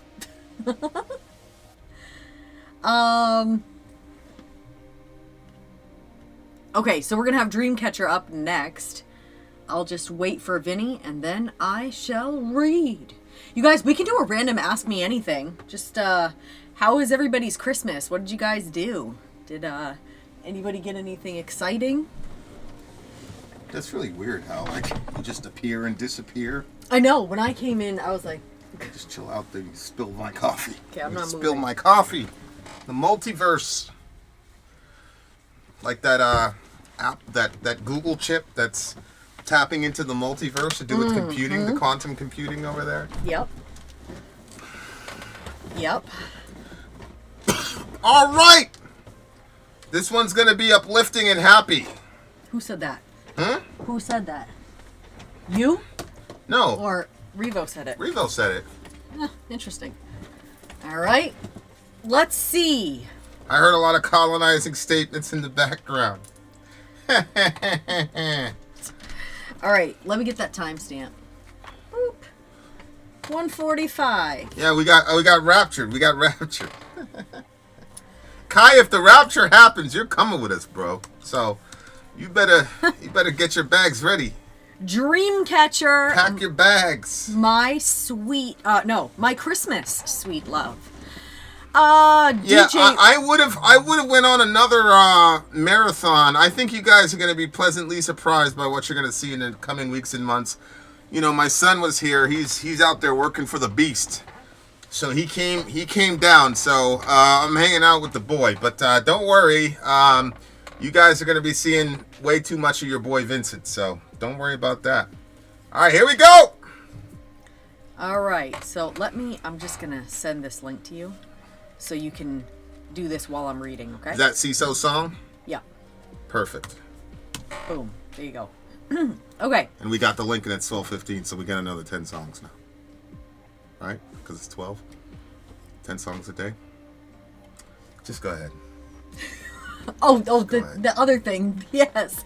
The downloads, you mean. Oh, yes. Yes, you're good. Okay. Dreamcatcher, My Christmas Sweet Love. Even though Christmas is finished, it's... hold on. DJ Revo said, even though Christmas is finished, it isn't too late for one more Christmas song, is it? I don't think so. We agree, I don't Revo. think it is. It's before New Year's. It's before New Year's, correct. Here is a new Christmas song designed to bring out those warm, fuzzy feelings inside from the K-pop group Dreamcatcher. I got to see them in Atlanta last month at their show for this North American tour. Oh, cool. During this tour, you could buy one selfie with the members. I bought selfies with 3 members. Yuhyun, Sua, and Gahyun. The first one... Sua and Gahyun, yeah. Yuhyun killed me and turned me into a speechless, spineless fanboy, as during our photo, she puckered her lips towards me. I was rendered speechless and ran out the wrong exit. When I took photos with Sua and Gahyun, though, I was able to briefly talking in Korean to them as I said thanks and well wishes and whatnot. Ironically, Yulian, the members who knows fluent English and Korean, was the one I couldn't talk to. Anyhow, at the start of this year, the group's leader, Jill, said she regretted that during the holidays, them not having a holiday song to perform last year, and would push the company to give them one this year. Dreamcatcher Entertainment delivered, and this is the song they released on December 20th that's written by their usual songwriter, Ulander. I hope you guys had a Merry Christmas and a sweet one with this song added, some icing to it. Okay. Are we going to get the actual pictures of him with the band? Oh, yeah. Where are they? Yeah, that's right. I asked him if he was going to give us Where are these pictures, sir? He said he was going to have to think about it. Where are these pictures? The great and powerful Revo. All right, well, we'll have to imagine what the pictures would be. Yeah, I have the official over here. Okay, you got okay. And what's the name of it here? Dreamcatcher. My Sweet Love. My Sweet Love. Let's do it. Shadow, my sweet shadow. Any day now. Dreamcatcher, my Christmas sweet love. Oh no. Do a thingamajiggy with the Hit me up with your questions in the comment section, and I will do my best to either answer or, I can always toss the question like a ball to Vinny, and Vinny will answer if you have a question specifically for him. Whoops. But yeah, we were going to talk about Christmases. What'd you guys do for your Christmas? This is the first year that I threw in with Vinny, and we actually didn't pass out gifts or anything on Christmas. We just all hung out together, ate food, watched some movies together. It was cool. I liked it. It was cool not having anybody be like... Be like what? It seemed like every year we did gifts with like little kids, they'd always be like, is that it? And it didn't matter like whether there was a lot or a little, like it was always. Go ahead, Dwayne, shoot your question. Shoot your shot, buddy.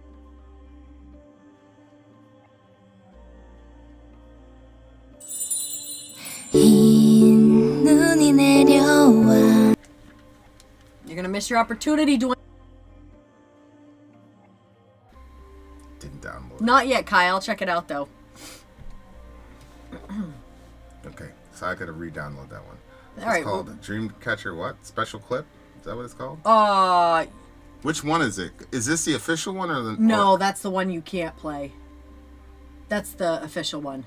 that's the one we can't play. Right, yeah. Okay. You want me to send you the link? That's the only Dreamcatcher song in this thing. Oh, I probably downloaded the wrong one. Send me a link then, please. Yep, here you go. Ah, dear listener, dear my listener. bad. Sorry about that. You would think after doing this for so long. All right, go ahead. That there would be no mistakes made anymore. Talk to the people. But unfortunately... Sorry, why do birds fly south? That's one he's got. It's a question he's got. Because I believe they're going for warmer weather. You know, now I don't see them flying south. I just see them flying around. Because I am in the south. It's true. It's very nice. It's very nice. Although, you know, it still does get a little bit cold. Like you have to wear a sweatshirt. I mean, you don't have to wear a sweatshirt. Oh, he texts the photos. You don't have to wear a sweatshirt. What a Where hasn't you covered your face? What a freaking loser this guy He is. covered it. Look, this is the one. We have a little.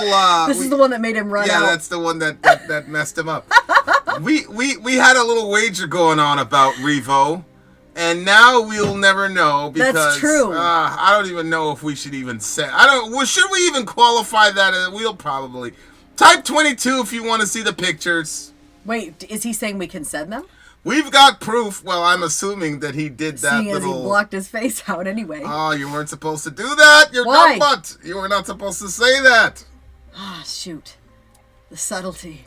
Yeah. Oh, no. Gosh. Oh, Dwayne. Sure. Because it's too far to walk. Is that what he Why do said? they fly south? Oh, because it's too far to walk. Yep. All right. Curious Potato. Anyone called Dwayne is either a gangster or a rapper. True. True. I agree with this. This All right. pleases me. Is there... Okay. I'm refreshing. Did Dorian say he had another site too that had a good downloader thing? Yeah, I'll send you the downloader. Yeah, that'd be great. Hold on.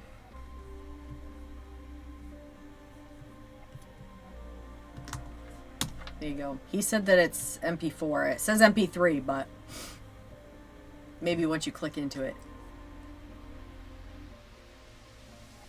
Talk to the people though. Yeah, I was just checking to make sure our daughter is how. All right. We're still going to do Ask Me Anythings while we're getting that video downloaded. So, why is Zero Cobalt so awesome?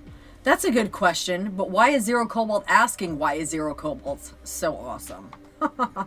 John Lennon invented rap, says Dwayne.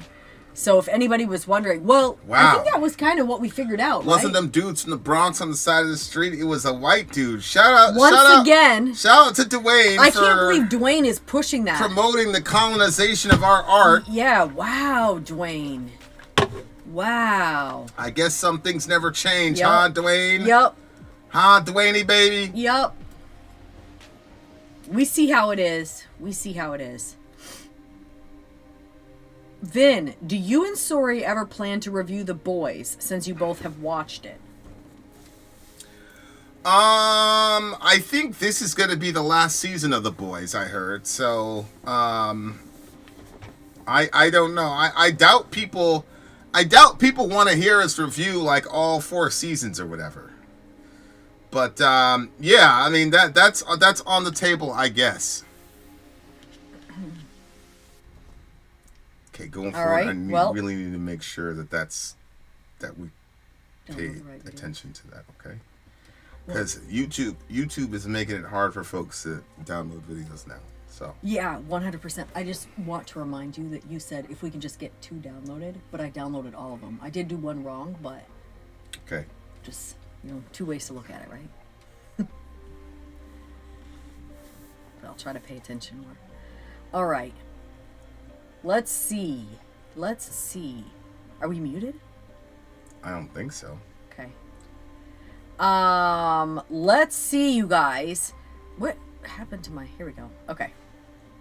Hunter said he would love to see it if we did a review of that. Look at that, Dwayne. Oh, here's another one. Here's another synchronicity. Reservation Dogs was better. He brings it up. Yeah, that's not really a synchronicity, though. Because we knew he was going to bring it up? Well, it's not strange that he would bring it up because he's in the show and he's here. You know what I'm saying? I don't think that really works. Okay. All right. Fine. Fine. I've been seeing a lot of other ones, though. See, look, I killed it and restarted it. Perfect. Hopefully that solves a problem for us. Yeah. Yep. All right. Vin and Spring, or Von and Spring. Have you guys watched Nosferatu? Not yet, but I think I'm probably going to have to because I keep hearing a lot of... Actually, see, I'm look at looking that. it up Boom. right now. Download Good. complete. Look at that. Bang. Ooh, right what there. What is that?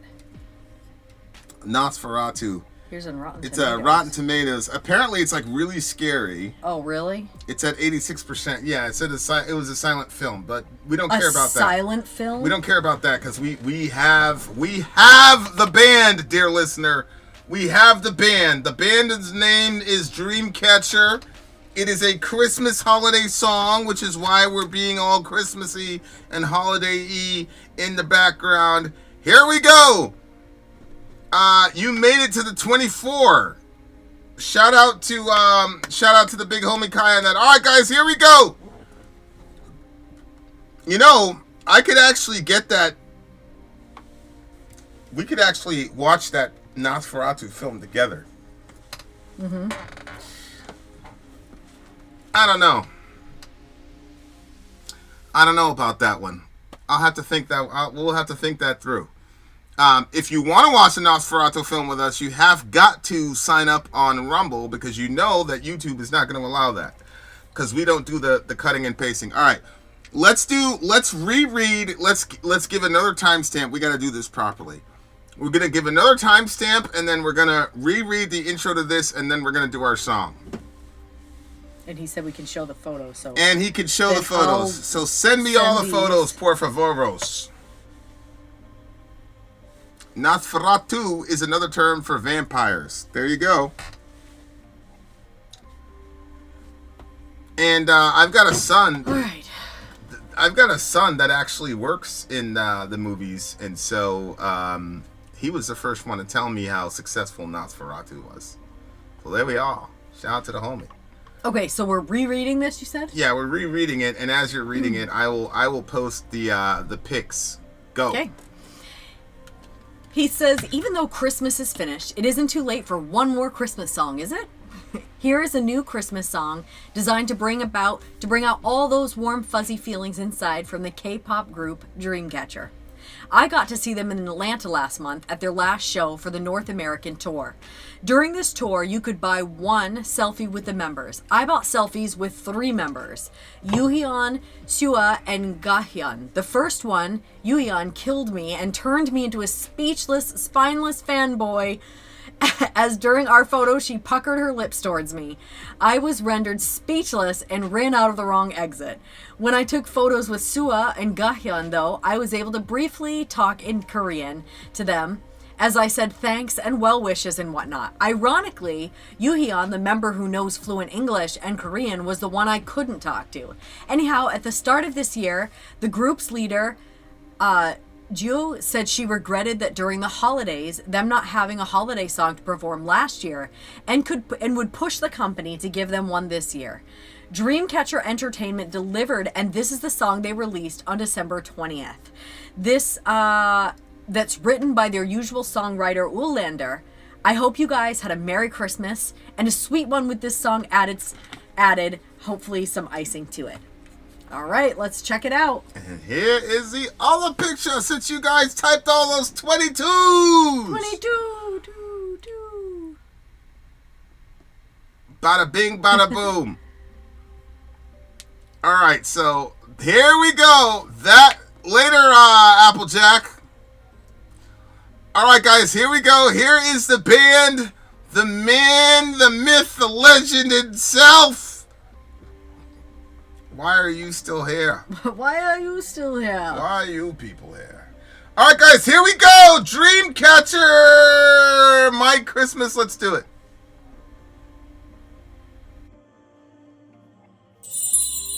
흰 눈이 내려와 온 세상이 빛나 꼭 남기고만 싶은 이 순간의 발자국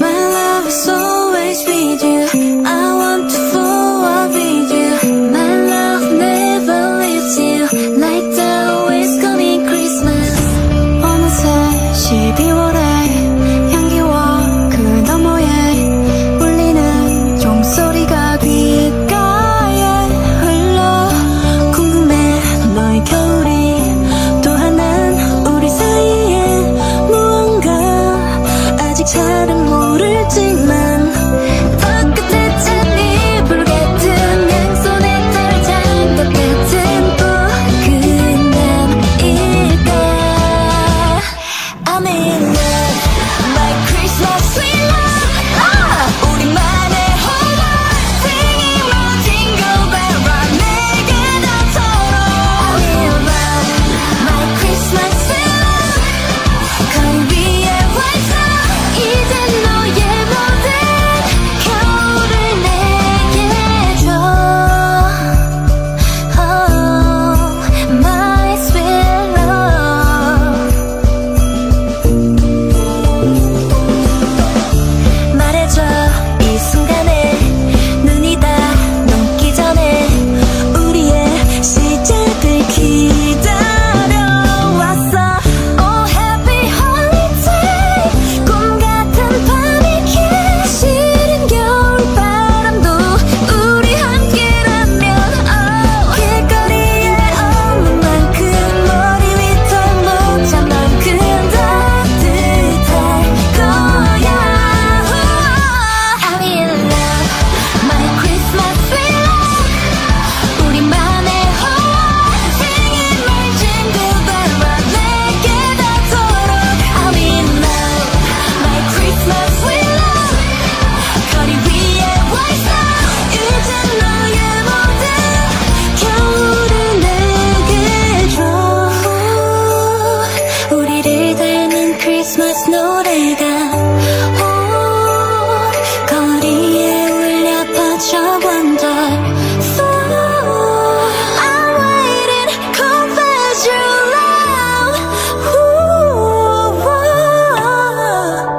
Yeah I'm in love My Christmas love 우리만의 호흡 Singing my jingle bell rock 내게 닿도록 I'm in love My Christmas love 거리 위에 와있어 이제 너의 모든 겨울을 내게 줘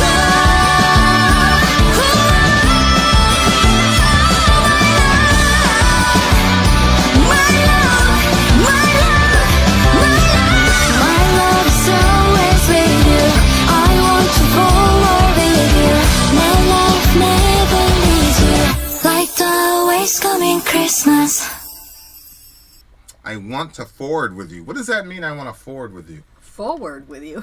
Yeah, it's right at the end. Hold on. She said, right before, like the ever-coming Christmas, she says, I want to forward with you. You don't remember seeing that? No. Well, you're wrong. It's there. Believe you me.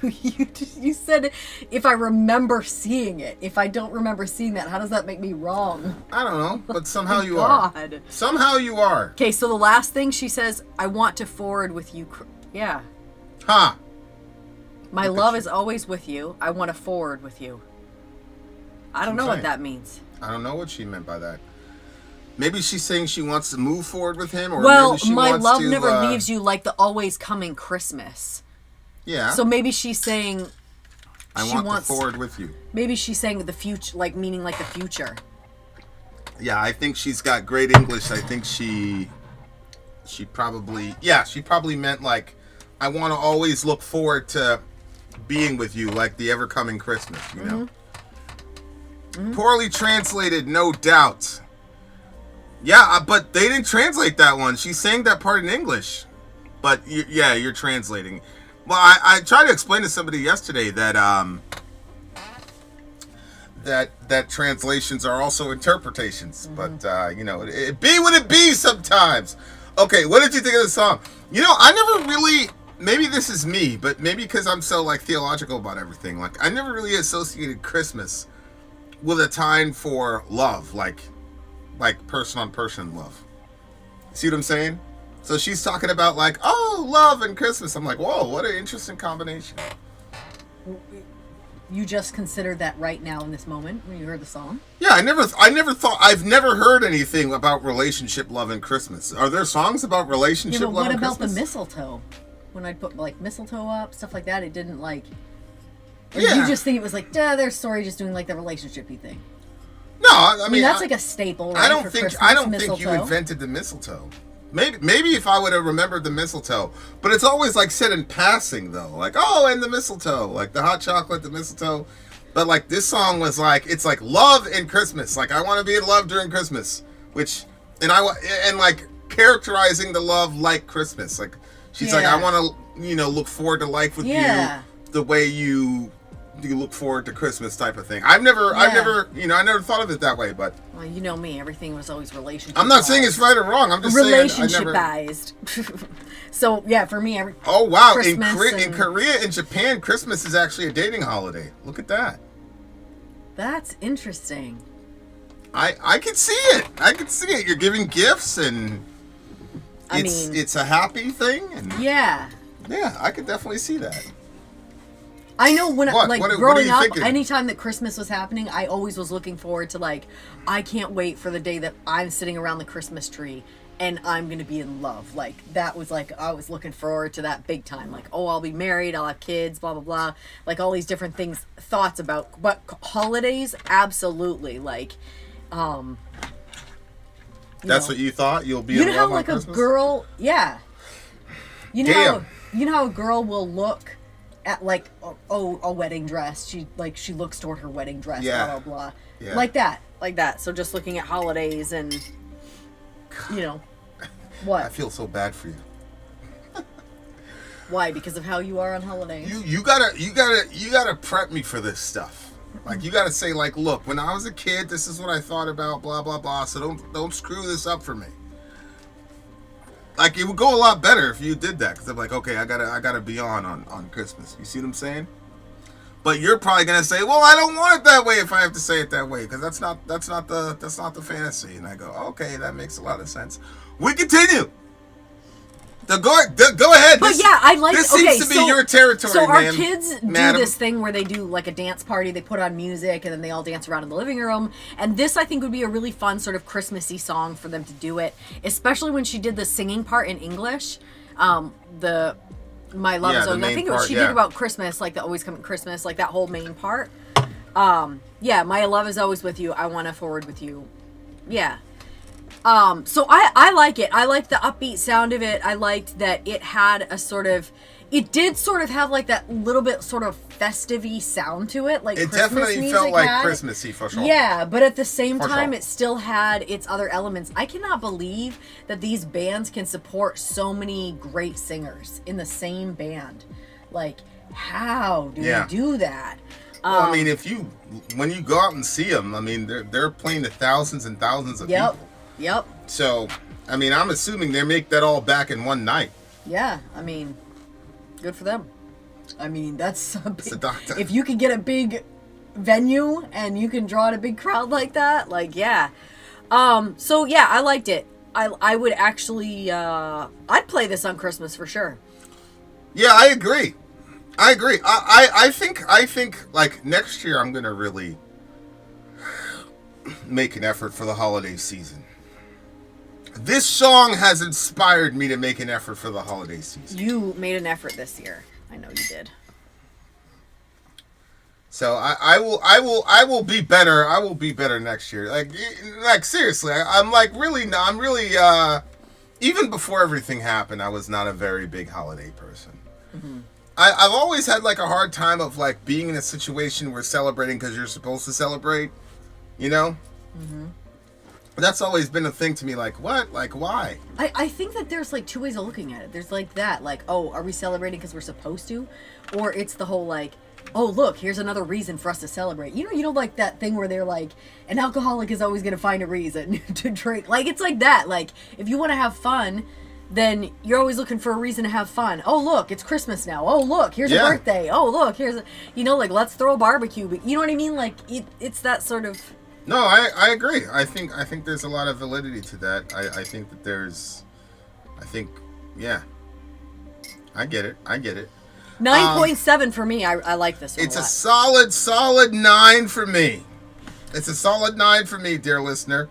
We're coming back to the other side of the break with more metal madness. We've got a debut from a band that you haven't heard before, but that you will never on here again. They're coming pretty soon on the other side of the break. Vin, out. Sorry, out. Go. Yes. What? It was I'm just I'm sorry. If you would like to get your song reviewed, dear listener, there's the Filthy Capitalist option. As Sorry says, 125 gets you straight to the head of the line. You don't have to be a part of the alliance. You don't have to be part of the group. Wait a minute. And the biggest thing is you don't have to wait. You hop, skip, and jump right in front of everybody. 125 gets you there. You do that 3 times, and then get mashed down to the $75 rate for perpetuity. Yes! Also, there is a band review option. So if you've got a band and you're trying to get your band some exposure, hit me up at instory@gmail.com, and I'll show you the details about how to pull that off. You can also jump on Patreon, and there is a option on the tiers to be able to get your band reviewed. Obviously, we can't lie to you, so we can't guarantee a positive review. Get what you get. It's just rubbish. Rubbish. Rubbish. That's British for garbage. My favorite is a community option. $1 at the gate gets you in at Patreon. You get to join an alliance. The alliance joins their points together, and that helps determine what songs that we do. The alliances hang out on Discord. Message me on Patreon to get the link. And they do all kinds of other cool things. They do Minecraft, Dungeons and Dragons. Yeah. It's really a community within the community. Anybody can go in the village, facebook.com/Vin and Sorry. There's 160,000+ people on the channel. What's cool about the Discord is that it offers a real opportunity for community connection, friendship, that type of thing. And it's on Discord, so if you're not a Facebook person, it's for you. You start off at $1. Right. Plus you get exclusives. Sorry and I are working on a song. So the first 15 seconds of that was on Patreon. Also, at $15 tier and above, when we actually debut the video, they're going to be there live with us. There you are, dear listener. Buy our merch. Buy our merch indeed. A Charles shall lead them. To buy our merch. Yes, dear listener. Yes, dear listener. Yes, dear listener. Okay, so we didn't do this one yet. Sleep Talker Deathbed. Sleep Talker Deathbed. I don't think we've done it yet. All right, you guys. Sleep Talker. You guys have heard Sleep Talker before. And you have not heard their song Deathbed, which, as Vin said, you will never be able to unhear. We actually haven't heard it either. We're all going to get introduced at the same time. At the same time, all right, dear so listener. he says, this is Deathbed from our EP Deathbed Confessions. In our opinion, it is our best work and best video. Interesting. All right. Well, let's see it. We've got a Sleep Talker. That is Deathbed, and then when we get done, we're gonna read a description. Okay. Okay. Yep. Wait, we're gonna listen to the song first, then read the description? I think that's what.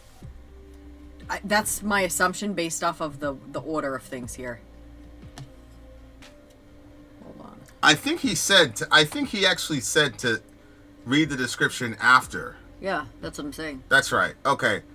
Shout out to CISO's here. So CISO, let us know.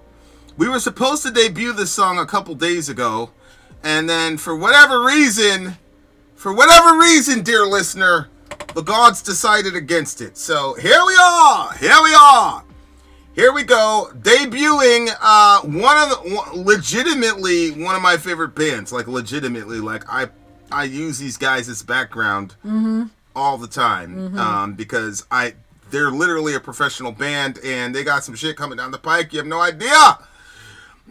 Okay, so here we go. Sleep Talker Deathbed, the video debut. Let's do it.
inside this.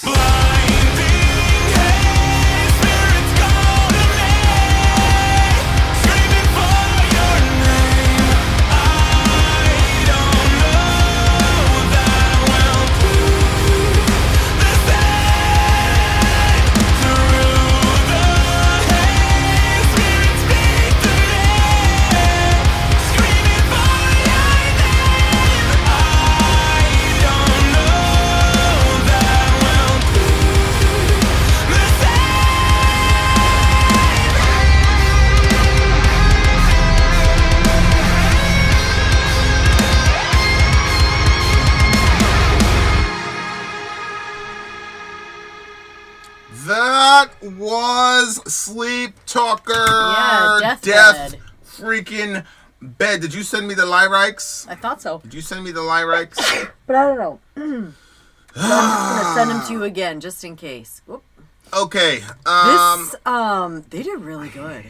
Go ahead. You look like he was really, really vibing Yeah. to the joint, to the I liked joint, it. to the Here you go. joint, to the Deathbed. joint, to the joint, to the joint, to the Yeah, I joint. kind of was thinking, because they started it out with Dude in the Casket. Okay. And so I wasn't sure if it was... I feel like that the... Did we... Well, it seems like everybody keeps having these accidents inside their buses and stuff. Did they have one of those? I thought that we reviewed a song... And no, that wasn't them. I know what band you're talking about, but that wasn't them. Oh, okay. This is Cecil's band. Yeah, but I thought for some reason that he had... That's the guy I sent the little thing to, and you're like, oh my god, what's this? And it was his remix version of the guitar thing that I had written. It just and you were like, oh my God, you were like in love with it. You're like, send it to me right now. I could just tell that whoever was the original creator of that thing knew what they were doing. Oh, the original. Oh, that's what it is. That keeps happening. That keeps happening. Yes. Every time Sori gets one of my remix things from one of you people, she always likes it better than the original. And like this is how she tries. This is how she tries to come in and like redeem herself or whatever. But it is what it is. You like what you like. I can't be mad at you. I mean, I'll just take it out on them in the grading. You know what I'm saying? When it's time for me to grade the song, okay. You want to like his shit better than mine? Then okay, cool. It's a 3. Cool. Okay. All right. A 3. Psh, lucky if you get a 3 after that. Well, okay. I actually don't know how to interpret this song now because I thought, I guess I got it confused with another one of the bands. I thought that they had, because when it said lights flash, flicker and fade, a violent serenade, pick up the pieces of the life we made, wither away, soul decay, deathbed confessions, blinding haze, spirits call to me, screaming for your name, I don't know that we'll be the same. I thought that this was talking about one of those bus accidents. So the lights flash, flicker and fade, a violent serenade, like the sound of the bus, whatever. And then the spirits call to me.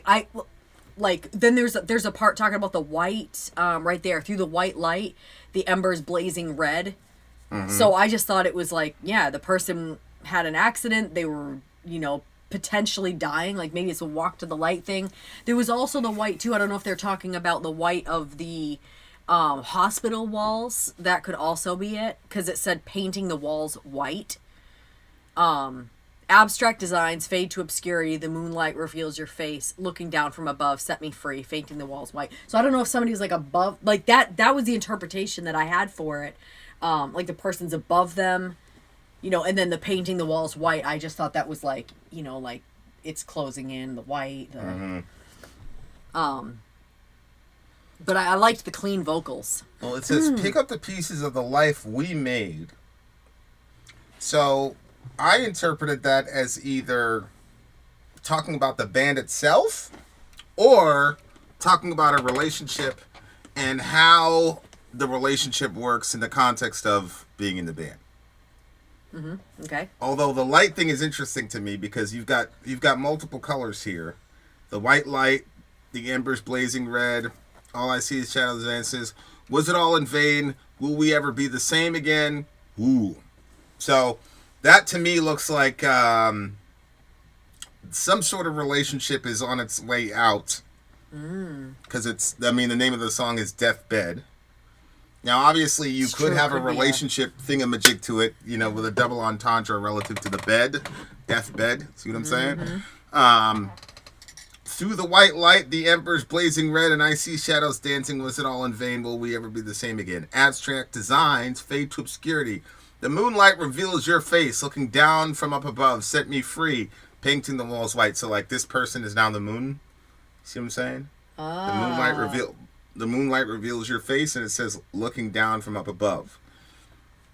Set me free. So it's a nocturnal context, which is usually when bands do their performances. Yep. Now I breathe again, now I bleed again. This death grip and pale moonlight fall and rot away. Deathbed lost inside this blazing haze. Spirit call to me, screaming for your name. I don't know that will ever be the same. Okay, so you think this is a relationship song? So I think it's a relationship song. Maybe the relationship of the band to the band, or maybe the relationship of somebody in a relationship, and how that works with the band. Because sometimes you always lose something if you're serious about music. You always lose some sort of relationship, unless the person's in a band with you. Like I know for a fact, like. If I was actually gonna be in a band, you would have to be in the band. Like that's just it. That's just it. And I'm not mad about that. Like, Shorty was in a relationship and dude was in a band, and he decided he was gonna be in a band. That was the end of him, right? Isn't that what pretty much? Am I gonna get in trouble for saying that? No, probably might get in trouble for saying that. But nope, that's what happened. Yeah, there's some girls that are like, nah, I'm not going to be one of your fans or one of your whatever. But I don't know. So that's wow, man. Like you're looking at me like real crazy right now. What's going on with you? Oh, I feel bad for you in ways like there's part of me that's like, well, that would be. You're right. Like I would want to be a part of that if you were going on tour trips, whatever. I'd want to be a part of it. But at the same time, like I do feel like a little bit bad for you that you're like, held back in that regard because it sounds like you're like, yeah, like that's cool, but at the same time, like I say it isn't so, but it is, that is how I feel. Yeah, I mean, but at the same time, like if I really, truly, truly, truly wanted to do it, I mean, you know what I'm saying? Like, yeah, but like I'm saying, like without cost. Well, there's nothing that's worth doing anything that doesn't cost somebody something. You know what I'm saying? Yeah. So I'm not, Yeah. It's all good. It's all good. That's what I would say about it. That's so funny. So this time you pull a relationship song out of it. This time I don't see it as a relationship song. Yeah, you didn't see it as a relationship No, song. it's so weird because when I heard the beginning, starts out deathbed. So I'm picturing, and I see that the guy's in the casket, and then I heard lights flash, flicker, and fade. A violent serenade. It's funny because when I it read could be. A violent serenade, Yeah. What I pictured was the violence of the crash and then the silence of it after, like after it snows. It could be. But it never says anything about silence there, but I added that into it. All right. Anyway. Now just go down and read the description and we'll see where we actually are. Oh, shoot, that's right. Yeah. Okay. Song description. Yeah, here's the song description, dear listener. In 2002, our drummer Eugene was in a near see. You got it. How did I know that? You got it. Yeah, but maybe he told me that. He did not tell you that. Our drummer Eugene was in a near fatal car accident that left him in a really rough state, and this song goes into the perspective of him during his recovery to where he is now. Wow. The idea is he's looking at himself in the casket of what could have been. Additionally, Cecil witnessed a fatal accident in his move to Nashville in April and pulled a few people from a car while the other one was on fire. The person who caused the accident nearly missed Cecil minutes before head-on colliding with the victim. Cecil pulled out a mile or so up the same road. Jeez. So this song is encompassing of all the emotions and thoughts that situation like that can bring. This is Deathbed from our EP Deathbed Confessions. In our opinion, it is our best work and best video. Wow, okay. Yeah, that's I remember I did an all, I don't know what you call it, an all-nighter, but I drove from Houston, Texas to Lewiston, Maine in one shot, and it was crazy because I had mismanaged the time, so I was still on my sleeping pills as I was like hitting the road, but I had it in my head like I got to hit by this time, and like. As we're coming out of, actually, it wasn't Texas. It was Kentucky. As we're pulling out, and we got out of Kentucky, the first state out of Kentucky, I forgot what it was, but sure enough, there's an accident on the road, and it was bad, real bad. I was in a gigantic accident when I was a kid, and I didn't know it at the time, but we should have been dead in that accident for sure. And it was one of those things where it was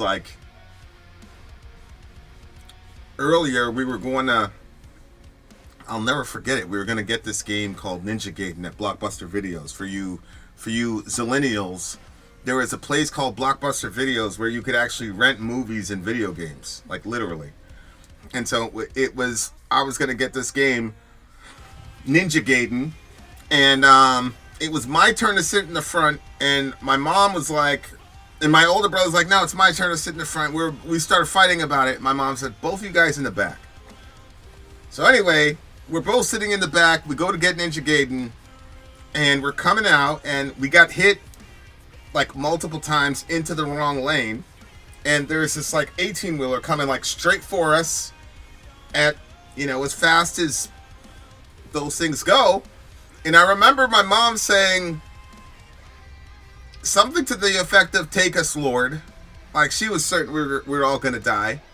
And my older brother at the last second jumped out from the back, because it was me, Jamie was in the middle in the car seat, and then it was him. He jumped out from the back and turned the car at the last second. And so he was how old, right? 9, 10. And my mom let go of the wheel. She said, "Take us, Lord." And then like my brother, like, you know, and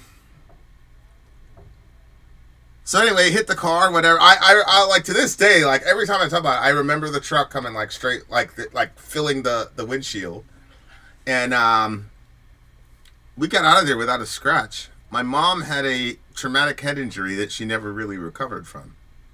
My stepdad was on the other side of the street watching it, certain that he'd lost his entire family. Like he was certain that all of us were dead. And we couldn't get out of the car. Like literally didn't have a scratch on our bodies anywhere. My mom was really messed up. I don't even think my mom was like lucid. She wasn't conscious at the time, I don't think. But I didn't know. I just thought it was fun. I thought like we were gonna like do a ramp type of thing because like I'd seen movies. Like I had no idea that when something like that happens, people die instantly. I had no clue. And like I just remember them taking my mom out on a stretcher, and I remember them like, you know, tearing out the car so then me and my brothers could get out to the back. And I remember hearing one of the EMTs or first responders or whatever you want to call it. I remember that dude saying, "Good thing nobody was in this seat, because whoever was in this seat was going to die." And that was when it really hit me, like, what? What?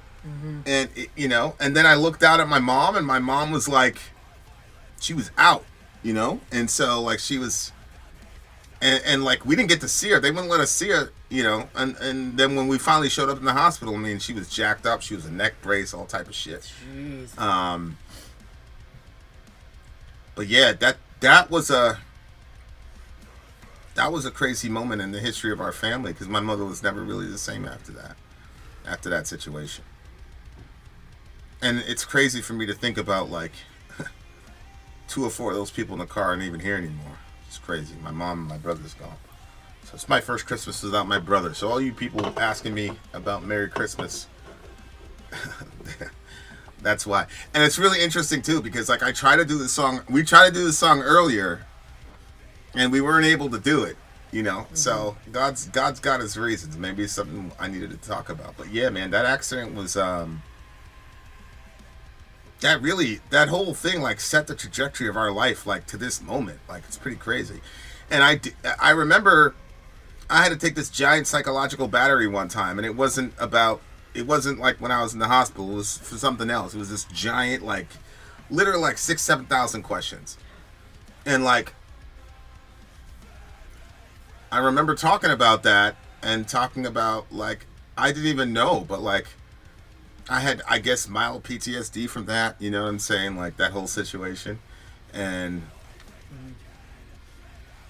the reason was really interesting because, like, I came into the understanding as I went on in years, because I had seen other car accidents and people died, and it was a lot less dramatic than what happened with us.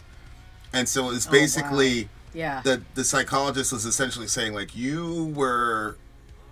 And he actually said it was one of the reasons why it took me 3 times to get my driver's license. I don't see the correlation, but whatever. But, like... Yeah, that's pretty crazy. That's pretty crazy. If I didn't have that, like, definition from him, I would have never correlated it to a real accident. Because I don't ever, like... I don't like accidents. Like, and it's weird, like, and then around Christmas, you know, Mike Canori, and anyway, I don't even know if I want to have that discussion.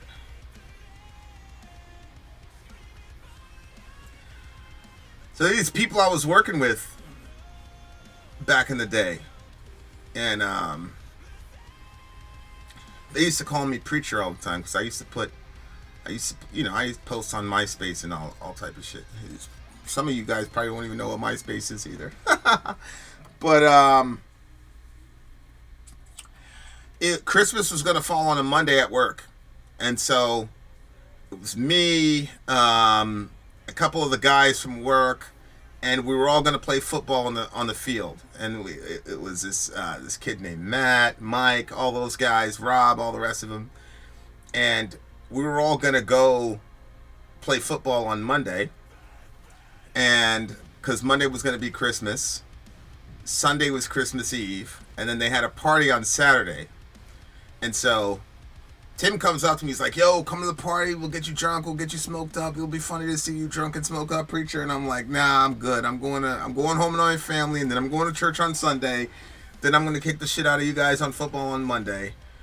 And he's like, nah, come to the party. And I was like, I walked away and I looked at him. I turned around, and in my head, I swear to God, on everything I love, I heard, these kids think they're going to live forever. And I looked at Tim and I turned around and I left. Saturday, I spent watching kung fu movies with my brother and his girl, and they had just had a kid. Sunday, I went to church. As soon as I come home from church, my phone's blowing up. I pick up my phone, and it's Tim. And this is Christmas Eve now. And there's all this yelling and screaming. He's like, yo, and he's talking, and I can't hear nothing. I hung up the phone. I was like, this guy butt dialed me. He's probably still drunk and high and shit. He called me back, and I'm hearing all this crying and shit. I'm like, what the fuck? What's going on? He's like, yo, Matt didn't make it. And I was like, what? He's like, Matt didn't make it. And I'm like, what the fuck are you talking about? I was like, well, just play without him. You know, like, we got everybody else. And he's like, nah, man. He's like, they were driving. They hit black ice. They didn't hit black ice. They were drunk and fucked up.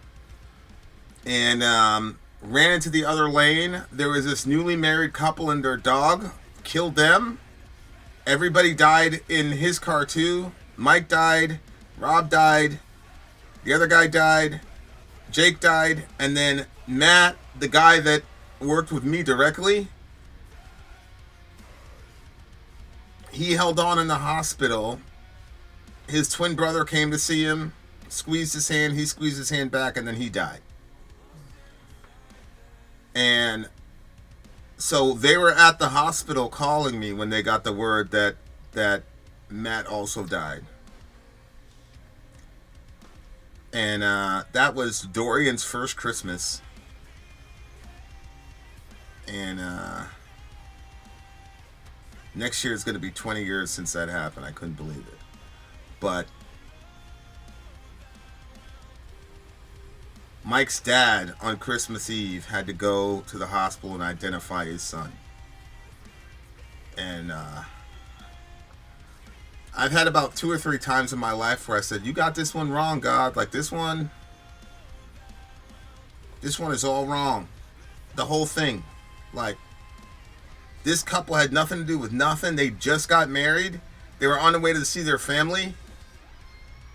Even the dog, like, it was a horrible. I've never been good at Christmas after that. Like, I've never been like, I've got a video of me, like, talking to my son, like, because he was just born at the time. He was born in October. It was his first Christmas. And I was just, like, holding my son, being like, yo, like, this dude, like, my kids, my son now is older than those guys. They all died at 16, 17 years old. Like, wow, that's crazy. I was with my brother when my brother was graduating from high school. You know that picture with me and my 2 brothers? That was Jamie's graduation. Mike Canoyer walked right by me. Matt used to work for me. I went to work and, like, pulled up his last call so I could hear, like, the last thing he was saying to people. And yeah. So, like, as the years went by, like, when I look back at my accident, like, I should have been gone. We should have been gone. You know what I'm saying? And so, like, the psych was telling me, like, you kind of got, like, this delayed thing because as you start to see all these accidents, you're looking back and like you now realize you almost died. So you didn't have. It's not like you had it happened back then and then you had all these years to get over it. It actually happened in the inverse with you. And so like I'm like, and he's like, that's actually pretty common for people that have bad traumatic events when they're younger. Oh, that's interesting. And it's inverted, blah blah blah blah blah blah blah. And I was like, well, I'm out. I guess I'm out. And he's like, no, everybody in this little group has some form of it. It's kind of like a prerequisite. Congratulations, you made it. You're the 1%. Blah blah blah. And yeah, man, like I hate to be a downer because I genuinely love this band. I genuinely love the band. But yeah, this is a special song to me, obviously. Like, especially, you know, CISO, like, being there. Like, he almost got hit and still have the presence of mind to go out and, like, help other people. Isn't, you know, but that's CISO. Like, the minute this dude came into the channel, he was trying to help with something. Like, the first thing he said to me was, I can help you with your audio because my fucking mic was all... yeah. It was all fucked up and it kept, like, being tinny. Yeah. It's just people that just try to help you. You see what I'm saying? Yeah. Like, he's always been that type of a dude, so it doesn't surprise me. But, like, that's also special to me that, like... Because you always think to yourself, yo, if I'd have been there, blah, blah, blah. And, you know... My mind is really crazy, you know? Sometimes, like, I try to, like... remix it maybe in some parallel universe, you know what I'm saying? Like I had this theory, like, you know, maybe we all died and then we got sent to another parallel universe where we had another chance to, you know, live it out. Now we're on a separate timeline. So in that timeline we're all dead. But, you know, now we're over here and maybe it was like that with them, you know? I don't know. But I always like remix shit and like, oh no, y'all ain't going nowhere. Like I was like, yo, why didn't you go to that party, bro? Or why didn't you say that to Tim? You guys think you're gonna live forever. You know what I'm saying? Like, it's a shit that fucks with me a lot. I got an entire book's worth of those questions. So thank you. No, honestly, like, I legitimately love this song. For that reason, like. I would have never interpreted it like literally just because I wouldn't want to interpret it literally because I don't want to face that. But yeah, rest in peace to them boys, man. I just, you know. But yeah, people have asked me like, is there anything in your faith that you know you've ever said, God, what the hell? And I always say, yeah, there's a couple things, but in the main, no. But that's definitely one of them. That is definitely one of them where I'm like, this is just wrong. I had a family member that died due to gun violence on July 4th, and I'm like, you're hearing all these fireworks go off, and everybody's all happy, you know? And it's like, what the fuck? Like, it's very ironic. Yeah, but yeah, that was definitely one where I was like, you got the wrong call here, God. Like, this was... How the fuck, you know, this kid, this guy's got to identify his son on fucking Christmas, like. Oh God. And then like, that's the last thing anybody heard of that kid. That kid was a good kid, man. Like he loved everybody, but the last thing anybody knows is that he killed 6 people. And like that part of it, like, really fucked me up because it was one of my best friends at the time. And he wrote this scathing thing about this dude, about how you put your friends' lives, you kill all, you know, it's the last thing. And I was like, holy shit. Now I remember being so angry, but I'm like, imagine being the families of those people that were recently married. They were on the way to fucking, and their lives get taken away because, you know, somebody decided that they, you know, I get it. You know, I it's just, the whole thing is a mess. And I've never been, you know, I've never had a good Christmas since that. But, you know, it's not my family's fault that happened. You know what I'm saying? So I'm going to really, really try to make a point of like, find a way to let go of all them ghosts, man. I gotta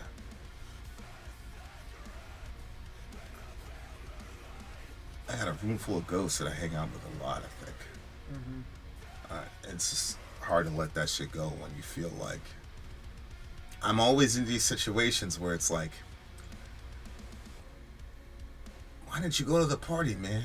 You know what I'm saying? Like, if I'd have went and I'd seen them dudes like that, like everybody be cool right now. And there's a lot of other shit too where it's like being off by 1 inch and like people not here. Like that's, I don't know. Anyway, it's a silent count for me. Really, really good song. I'm gonna be listening to a lot. The name of the song is by this band named Sleep Talker. The name of the song is Deathbed. It's very cathartic for me. Sorry for you beautiful people around Christmas time. Like, it's a genuinely a good song. It's a background song that you're hearing right now. They're just genuinely one of my favorite bands. I think they mastered melody very well, and there's not a lot of metalcore bands that I like not August, but Killswitch Engage. Like, this band needs to go on tour with Killswitch Engage. Don't be scared of them, Killswitch Engage. Your fans will still love you, but you guys got to tour with these people. For real. Actually, I still think I have Killswitch's publicist or whatever, so I'm gonna see what I can do. But this is silent count for me. Rest in peace, all my beautiful people. 9.8 for me. Mike Knoyer, Robert Bruce, Jake Roy, and Matt Manley.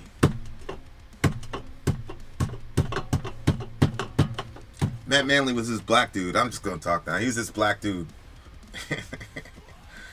He had these 2 white girls, like, they were pretty beautiful, and they were in love with him. Everybody was in love with Manley. Everybody was. And I used to pull him off the phone. I'd be like, hey, like, you gotta choose between one of these girls, bro. And I'm like, now I'd start preaching to him. You're like, yeah, man, I went to church. And I'm like, are you kidding me? Like, so I'd give it to him. He's like, all right, cool. All right, Vincent, my bad, blah, blah, blah. Maybe I'll go to church with you. Da, da, da. And the last conversation I had with him, he had all these jerseys that he got from, I don't know where he got it from. Hey, he's like, yo, before we play on Monday, you got to buy a jersey. You be outfitted, blah, blah, blah. I'm like, all right. I was like, all right, I'll bring you the change or whatever. And we did one of these things, and that was it, man. That was it. So anyway, rest in peace to them boys. And don't drink and drive, I guess. I don't know. But happy Christmas to all of them. We'll be back with more songs at the other side of the break. I'm sorry, what did you give it? I give it a 9.8. 9.8. There you go. 9.8. We will see you beautiful people on the other side of the break. Now, you mentioned that band where they had a bad accident or whatever. Yeah. And, like, you were about to say it, and I was like, oh, no, it's not them. Like, I really didn't want to talk about it. Like, I hate that shit. I hate people losing shit in accidents. Anyway, we'll be back on the other side of the break. Vin out. Sorry out. Gone. Fuck, man. I'm Vin. I'm sorry. If you would like to get your song reviewed, dear listener, there's the Filthy Capitalist option. As Sorry says, 125 gets you straight to the head of the line. You don't have to be a part of the alliance. You don't have to be part of the group. Wait a minute. And the biggest thing is you don't have to wait. You hop, skip, and jump right in front of everybody. 125 gets you there. You do that 3 times, and then get mashed down to the $75 rate for perpetuity. Yes! Also, there is a band review option. So if you've got a band and you're trying to get your band some exposure, hit me up at instory@gmail.com, and I'll show you the details about how to pull that off. You can also jump on Patreon, and there is a option on the tiers to be able to get your band reviewed. Yep. Obviously, we can't lie to you, so we can't guarantee a positive review. Get what you get. It's just rubbish. Rubbish. Rubbish. That's British for garbage. My favorite is a community option. $1 at the gate gets you in at Patreon. You get to join an alliance. The alliance joins their points together, and that helps determine what songs that we do. The alliances hang out on Discord. Message me on Patreon to get the link. And they do all kinds of other cool things. They do Minecraft. Dungeons and Dragons. Yeah. It's really a community within the community. Anybody can go in the village, facebook.com/VinandSori. There's 160,000+ people on the channel. What's cool about the Discord is that it offers a real opportunity for community connection, friendship, that type of thing. And it's on Discord, so if you're not a Facebook person, it's for you. You start off at $1. Right. Plus you get exclusives. Sori and I are working on a song. So the first 15 seconds of that was on Patreon. Also, at $15 tier and above, when we actually debut the video, they're going to be there live with us. There you are, dear listener. Buy our merch. Buy our merch, indeed. A child shall lead them to buy our merch. Yes, dear listener. Yes, dear listener. Yes, dear listener. We are continuing our thingamajiggies. I am without my partner in crime, so I'm just making up a bunch of stuff. We do have a song. It is a metal song. We will be hearing it pretty soon, but we need Soraya to come back because without her, I don't know my right hand from my left. I'm here with your hands. Look. Here we are. Here we are. Yeah, the Avenging Angel. Soraya, the Avenging Angel in the background there. Yes. Hello. Hello. Hello, Clarice. Hello. All right. Let's see. Okay. All right, go. Imperishable Flames. The Imperishable Flames. Up next is Archero's pick. Uh-oh. Let's see what Archero has for us. Trombone Shorty with Backatown. Say again? Let's see what he has to say. Trombone Shorties? Is that the name of the song? Yeah. Okay. Use the version above to be safe. I believe that's the one I downloaded. Mm-hmm. Okay, but please watch the live recording on the side over here. And let's see if he said anything else. Y'all need some more jazz in your lives, so here we go, he said. Archero? Troy Andrews, better known as Trombone Shorty, started playing the trombone at the age of 4 after his brother gave him the instrument. By his teen years, he had already played in multiple bands and live performances. In addition to trombone, he can play the trumpet and also sings on some of his tracks. The song Backatown is a homage to his hometown and the birthplace of jazz, New Orleans. Nolans, as they say. Here we go. What do you call it? Trombone baby, is that what you say? Trombone baby, what? Trombone boy, trombone shorty. Trombone Shorty. Oh yeah, that's like completely not in the neighborhood at all. I completely forgot that his name was even... Trombone Shorty live at the ACL. I thought you were asking about the instruments. Let's do it. Let's go.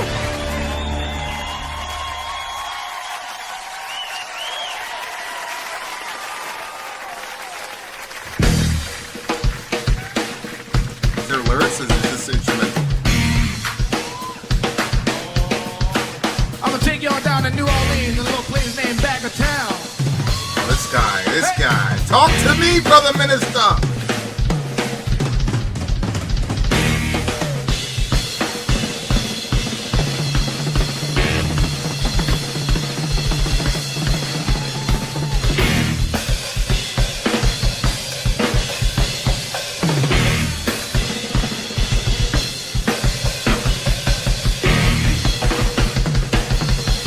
Oh, we got the video here.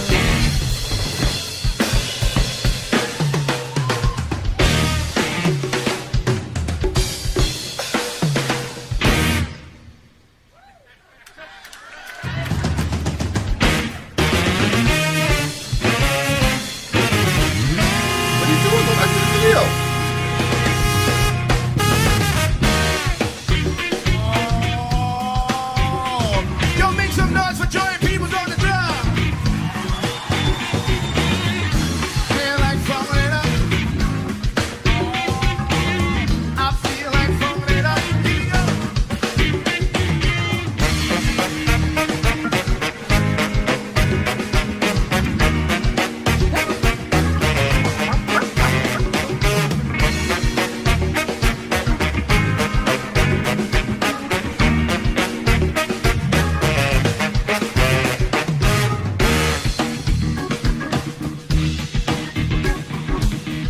See, we've only got 14,000 subscribers. We should have done it.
Go back to that. Go back to that.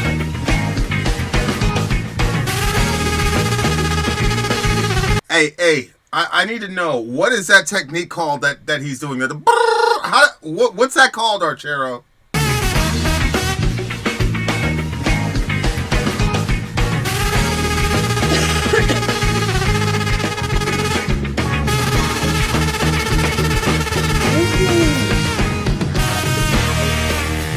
Water tongue.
Hold on.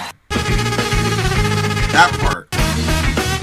Okay. You know how, like, what do you call it? Triple picking? Like, when you go on guitar. No. You just, all you're doing is, like, you know, you're just doing the tremolo and you're palm muting the tremolo. That's all. I used to think it was like this big fancy thing. It's like, no, you just tremolo and just palm mute it. You get the same sound. Like, you know. But, like, we've had a couple bands that include the sax and all the rest of it. This would be, can you imagine this section with the guitar and the double kick on bass? That would be nasty, bro. Yeah. All right, hold on. That right there. Yeah. That would be crazy if they did that. This was an instrumental, and you're right. It is something that uplifted my mood for sure. For sure. Because, like, I didn't understand, but my first real introduction to jazz was actually Sesame Street. Yep, me too. When they would do those, like you're going shopping and shit, like all the busy music. That was all jazz. I didn't know that. Of course, when I got into metal, I didn't listen to anything other than metal after that. So it took me, getting into, hearing I forgot what the name of the band was, but they had a sax or they had a trombone. I forgot who it was, but I was like, oh shit, that sounds nice. And then then I started hearing some other jazzy things, and I'm like, yo, I think as Archero actually is the one that sent me the jazz thing. But I don't know, it's something about it. I don't know if it's maybe it's just a Sesame Street thing where it's like a good memory from childhood. Yeah. Because those were actually good memories for me, because it was it was Sesame Street, and I had just come to the country, and I had never heard of Sesame Street. I had never seen a cartoon before. Oh, really? So we didn't watch TV. I think I watched 2 or 3 things on TV in Jamaica. But yeah, I mean, it was a second world country at the time. Rules? Oh, okay. Yeah. Yeah, right there. Sear Bliss has trombone. White Ward and Mesa have sax.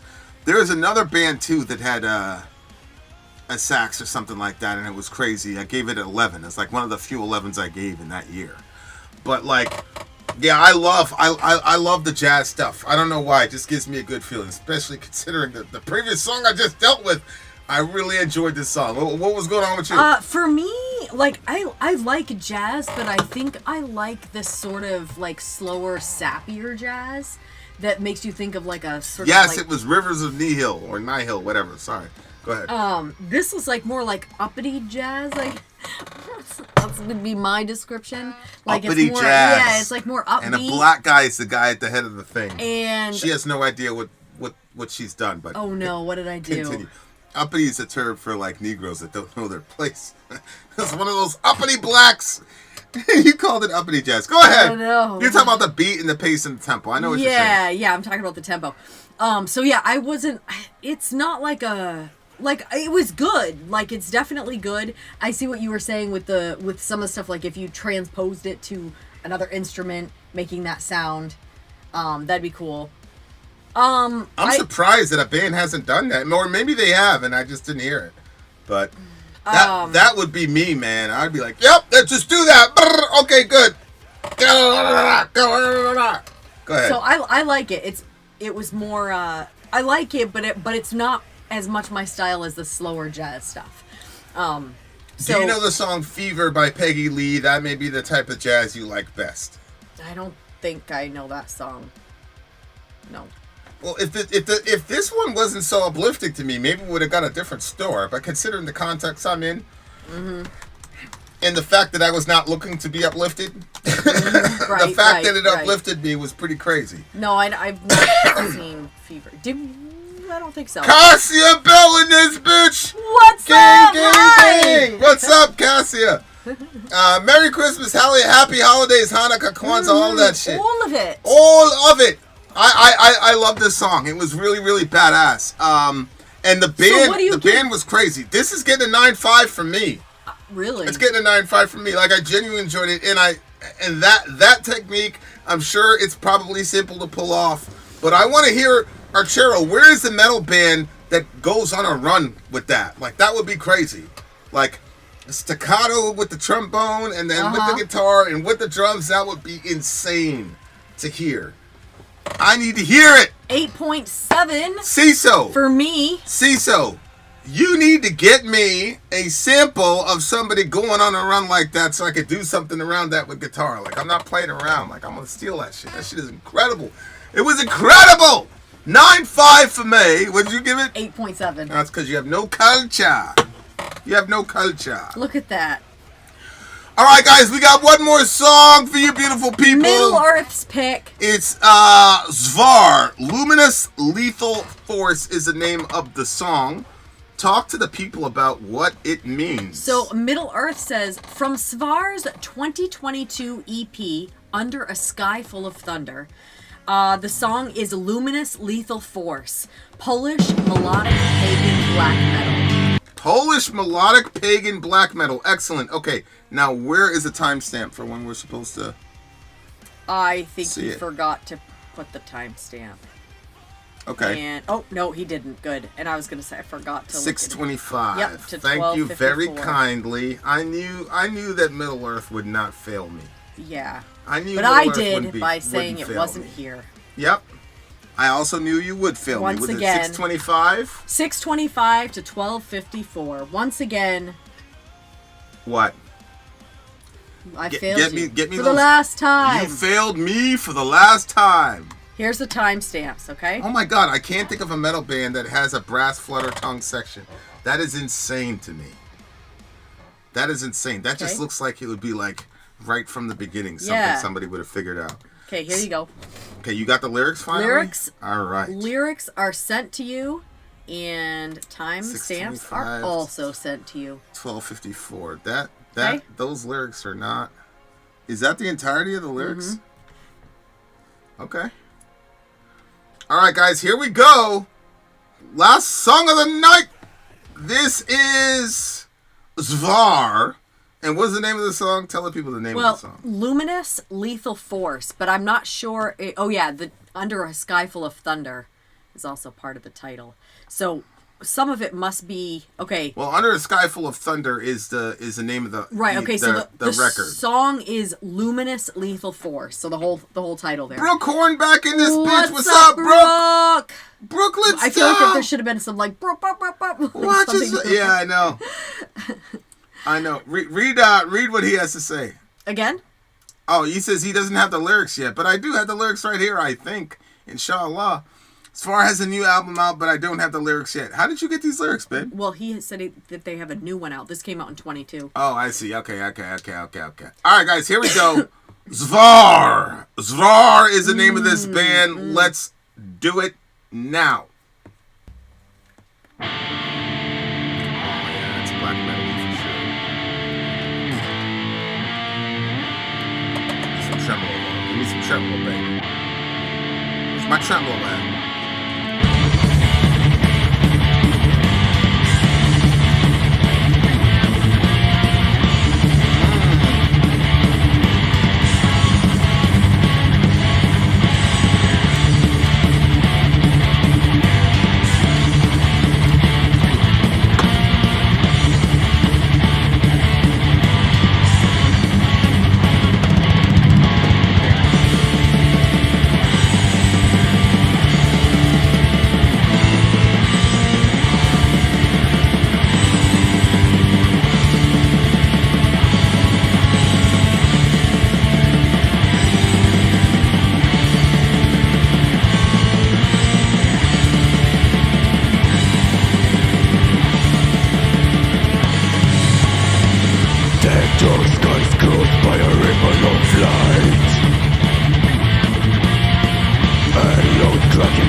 I'm sorry. Do it again. Yes, do it again. Sorry.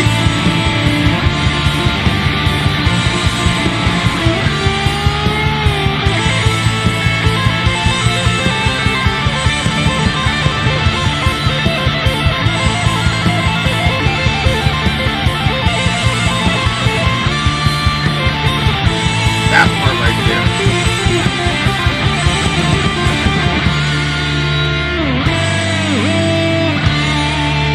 Dream of writing a solo like that.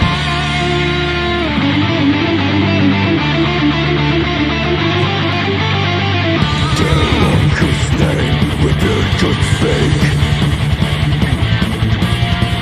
lest we incur front. Keep tight, keep strange towards our enemies. King is the one who strikes.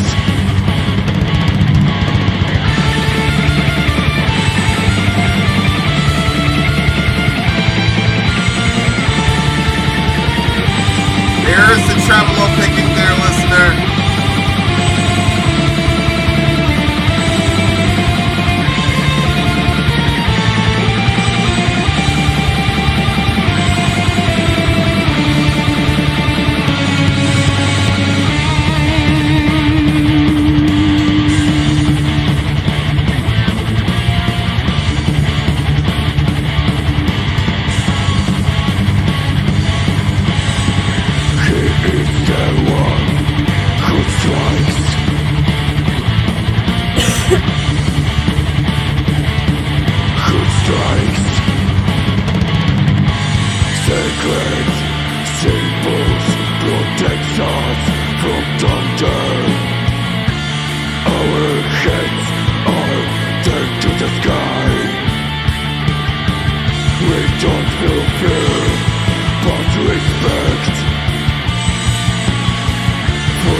Was it Svar? Svar is the name of the band?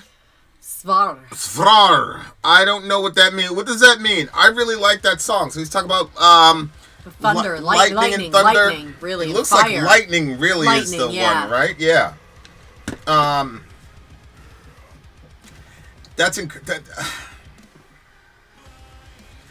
saw there was a soccer pitch or a football pitch. That's what they call a field. Mm-hmm. And there was a lightning strike and it like dropped people like immediately. It was so quick that like you couldn't even see, like they were just standing and then boom, they dropped like immediately, like 4 or 5 of them. Like immediately. You saw that? I didn't see it live. TV. I saw it. I was like, holy hell, man! Yeah, wow. It's so quick. It was like so quick, like you wouldn't even know what hit you. Like over with. Like one of them didn't make it. I was gonna say, did anybody? Yeah, it was one person didn't make it. Jeez. And like that one was like he glowed before he hit the ground, but it wasn't like dramatic. There wasn't like smoke coming. It was just like, boom. Boom. I just imagine like being an ancient person. Yeah. With no background in any of this shit, and then you just see that shit happen. Like, you were the first one to give us fire. Mm-hmm. You know what I'm saying? Like, that must have been... everybody's got a template for how the old world was, right? Like, you got us that are like... We had a general understanding of everything because we had a creator and a relationship with a creator. Mm-hmm. But if you look at it from, like, the current secular view, which is, like... You just evolved and kind of adapted to your environment. That if you just embody that for a moment, like imagine you have no idea what these heavenly bodies are doing. You don't know anything about electricity and cyclic. I mean, ancient people knew a lot more than we thought they did. Mm-hmm. Especially when you deal with the Göbekli Tepe stuff. But again, like, I'm just talking about the current Göbekli Tepe. It's like this temple complex in South America. Mm-hmm. And based on how old they think it is, the tech doesn't match with our perception of cavemen and all the rest of it. Like this ignorant people in a cave who were just grunting and making noises and eventually evolved into astronauts. Like, it's got some pretty sophisticated, and then you got Graham Hancock who believes like in Atlantis and like technical civilizations that had planes and all types of shit. And then there was a extinction level event. They all got extinct, and it happened 100 million years ago. So we wouldn't recover any of their. There wouldn't be like fossils of things from 100,000 years ago, and so, that's an extreme version of it. But like, even if you look at like, as I said, Göbekli Tepe, I think is how you pronounce it. It just pushes things a lot farther back as far as how long ago human beings or Homo sapiens had, these technical abilities. But I could just imagine that fire coming from the sky out of nowhere and cooking folks. Or it hits a wildebeest. Yeah. And this giant, animal that's been fucking with your little tribe for whatever is like gone, in a second. It's not moving anymore. Like, that must have been a terror.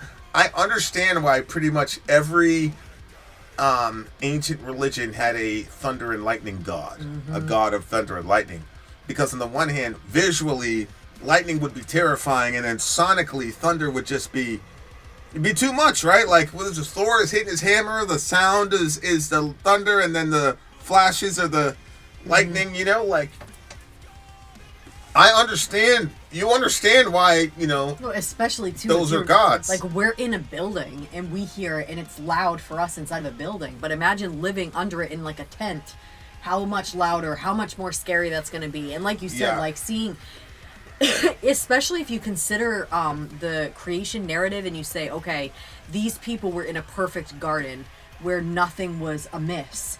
By the way, then they come out of that environment. Göbekli Tepe is in Turkey, not South America. So shout out to Curious Potato for the assist. Continue. And then they come out. Then there's this environment where there's lightning, there's thunder. Like, what do you make of this coming from a perfect environment and then into one that's like that? Like, I can see how they would say it has its influences. Like, there's like a god behind this. Yeah. When I was a kid, there was a summer storm and lightning struck a flagpole 5 meters from me. It was loud. Yeah, I bet that impact of all that electricity hitting that pretty much hollow steel, flagpole. Man. Oh, it must have been crazy sounding. Yeah, and like, he let us harness his deadly power so that we may warm his light. That's really interesting. Like, that's it. If you looked at it from that vantage point, like, that's how we first harnessed fire. Was you see this lightning bolt, it sets everything on fire, and then after a while, you're like, hey, maybe we could. Wait, do you believe that we were given fire in the garden, or do you believe that was one of the things that the gods gave to them, like with makeup and all that? I think when you look at like Windows 95 and you open a computer and the computer has all these packages already with it, that's kind of my mindset relative to human beings. Like, when we were made by God, like, we had the capacity for speech and all the rest of it, like, already downloaded in. See what I'm saying? As a basis. So, like, the ability to harness fire would have been almost intuitive, because I think they were created with super intelligence. Like, well, not super intelligence, but intelligence. Like, I believe they were extremely intelligent beings, and you can see this with Eve when she has a conversation with the serpent. Like, she's making a lot of distinctions, and she's doing a lot of calculations before she makes her decision. So I don't believe that we were dumb cavemen who were like figured it out over thousands of years. Like, I think that the world is way too harsh for us not to have a set of this is a minimum set of knowledge and whatever that you could have to survive in this environment, especially in Middle East and Africa. I mean, with the various forms of danger that are there.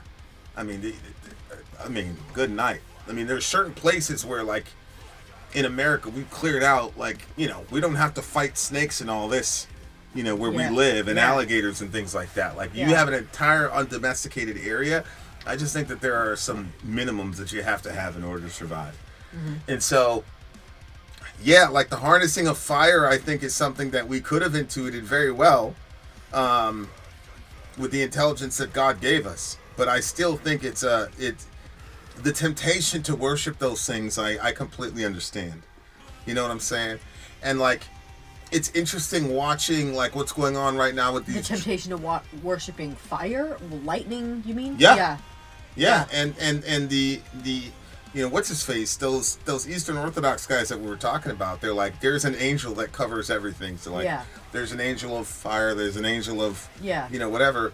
And because of that, those became the gods that we worshipped, right? Because the angel's job was to assist us in exercising dominion over the earth and guide us back to God. And they took that worship for themselves. And so that's why every single, you know, society that we know of has some sort of storm god who's responsible for thunder and lightning, who rides on the clouds. And Yahweh himself takes on that moniker and that imagery himself.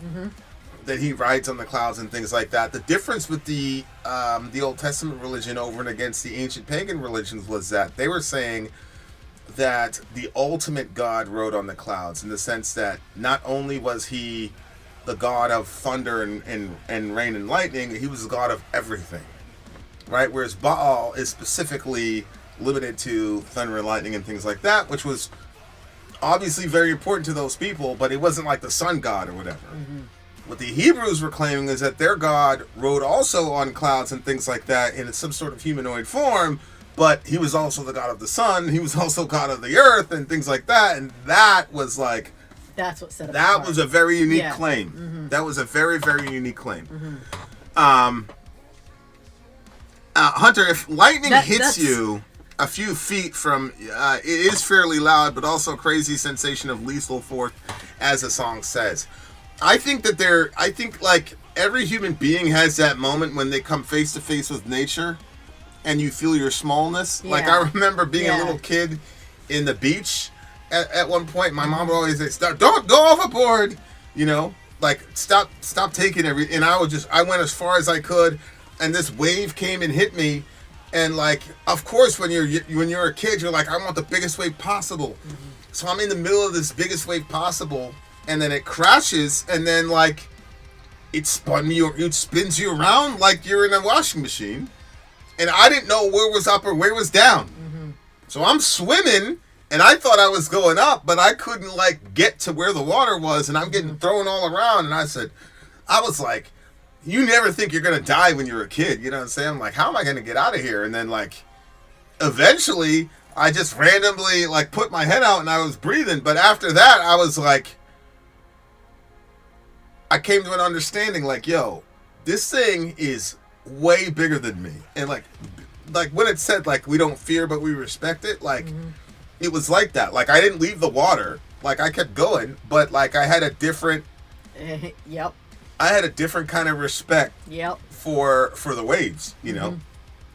And that was a moment like I always remembered. It was never a like terror fear thing, even though I'm sure hundreds, millions of kids have died that way.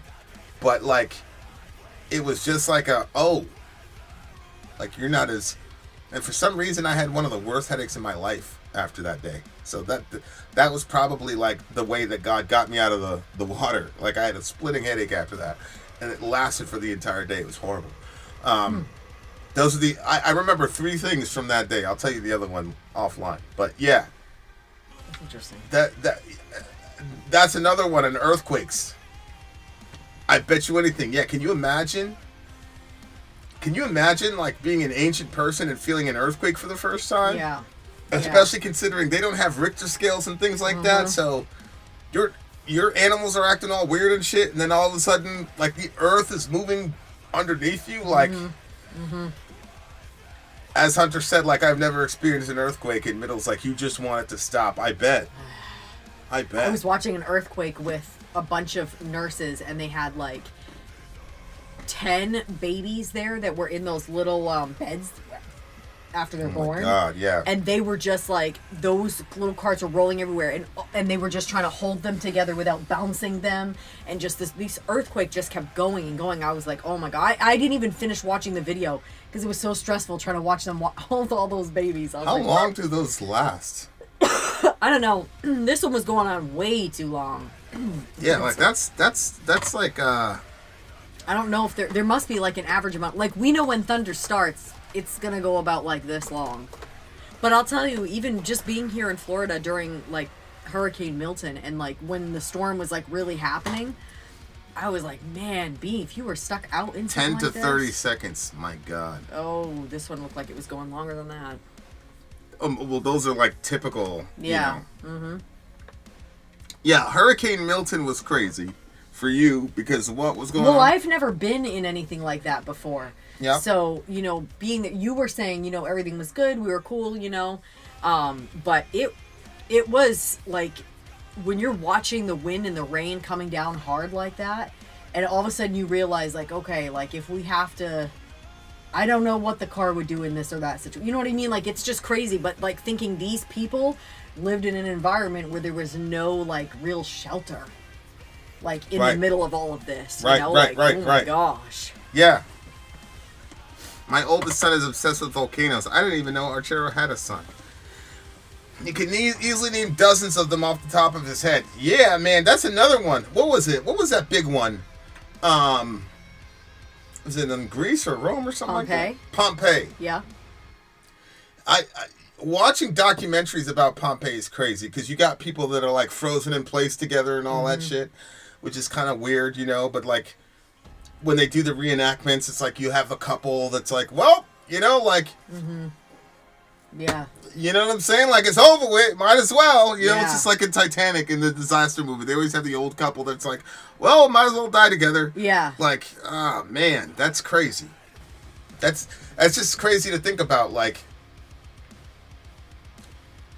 I completely understand why ancient people had religions.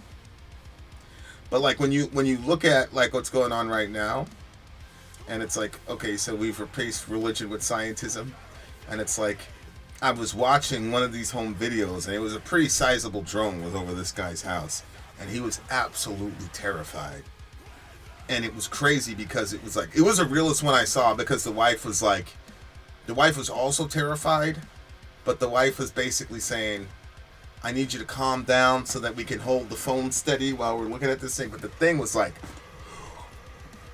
right above dude's house, and it wasn't moving, and it made absolutely no sound. Next time you see one of those, send it to me. Yeah, I'm pretty sure I still have that one. That one was like, and to me, it's like, this is clearly mechanical.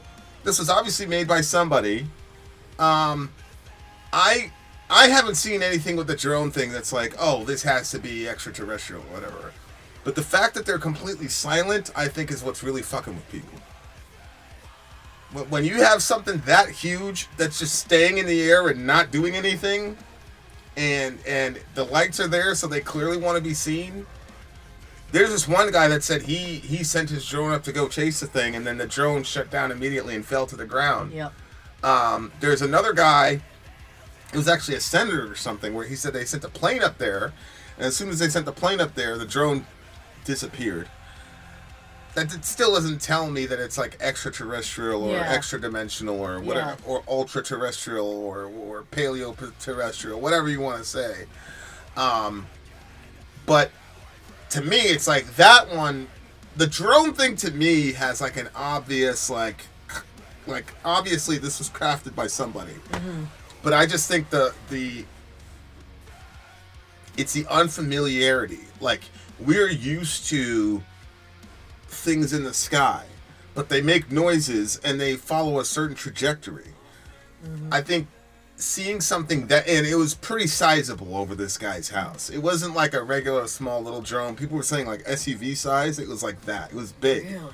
and it wasn't making any noise. Like, it really fucked him up, and he was terrified, and the wife was terrified too, but she was like, we gotta, you know. But yeah, I'll search through my history. Hopefully I can find it, but I've got the thing on autoplay, so it'll play like 50 million things before I get back to it. So I don't know, but like, my point is, like, if human beings get exposed to these things without context, it almost always elicits fear, and then you have the elders of the community that find ways to work around it, where they say, hey, we can have an encounter with lightning and survive, right? Like, we can have an encounter with fire and survive. Like, this is how you do it, that type of thing. And it goes from absolute terror to, like, real deep respect, right? But right now, if you don't know at all, if you have no context for it, and you don't know how to exercise dominion about it, it's terrifying. Mm-hmm. And that's what people are dealing with right now. I agree. Potatoes, like, we're just kidding ourselves. Like, we're kidding ourselves. Like, we think, especially like modern people, we think we know so much. We think we're so educated, and I don't know. I'm on Long Island, New York, and we have a no-fly zone for drones. Yeah, yeah, I agree. Okay, so what do you get this song? I would give this one 8.9. I'm going to give this one a 9.6. I love the solo. I had to go back to the solo. So that's automatically going to give it a 0.5. And the lyrics were really, really good, too. For some reason, I thought about the UFOs. I don't know why. But the lyrics are really, really good. I'll probably go out and skywatch after this and see some UFOs and all that jazz. I hope you guys had a Merry Christmas. Wait, what did you give it? I gave it a 9.6. Oh, okay. 8.9 for me. 8.9. All right. Much love. Good job, Revo. All you beautiful people. Yes, Middle. thank you for the CISO. stream, you guys. Thank you guys so much for the stream. We're coming Year's. back on New Year's, and maybe even before that. Depends. I might do an Ask Me Anything pretty soon here. Who knows? But having said that, dear listener, enjoy your time with your family. Vin out. Sorry out. Gone.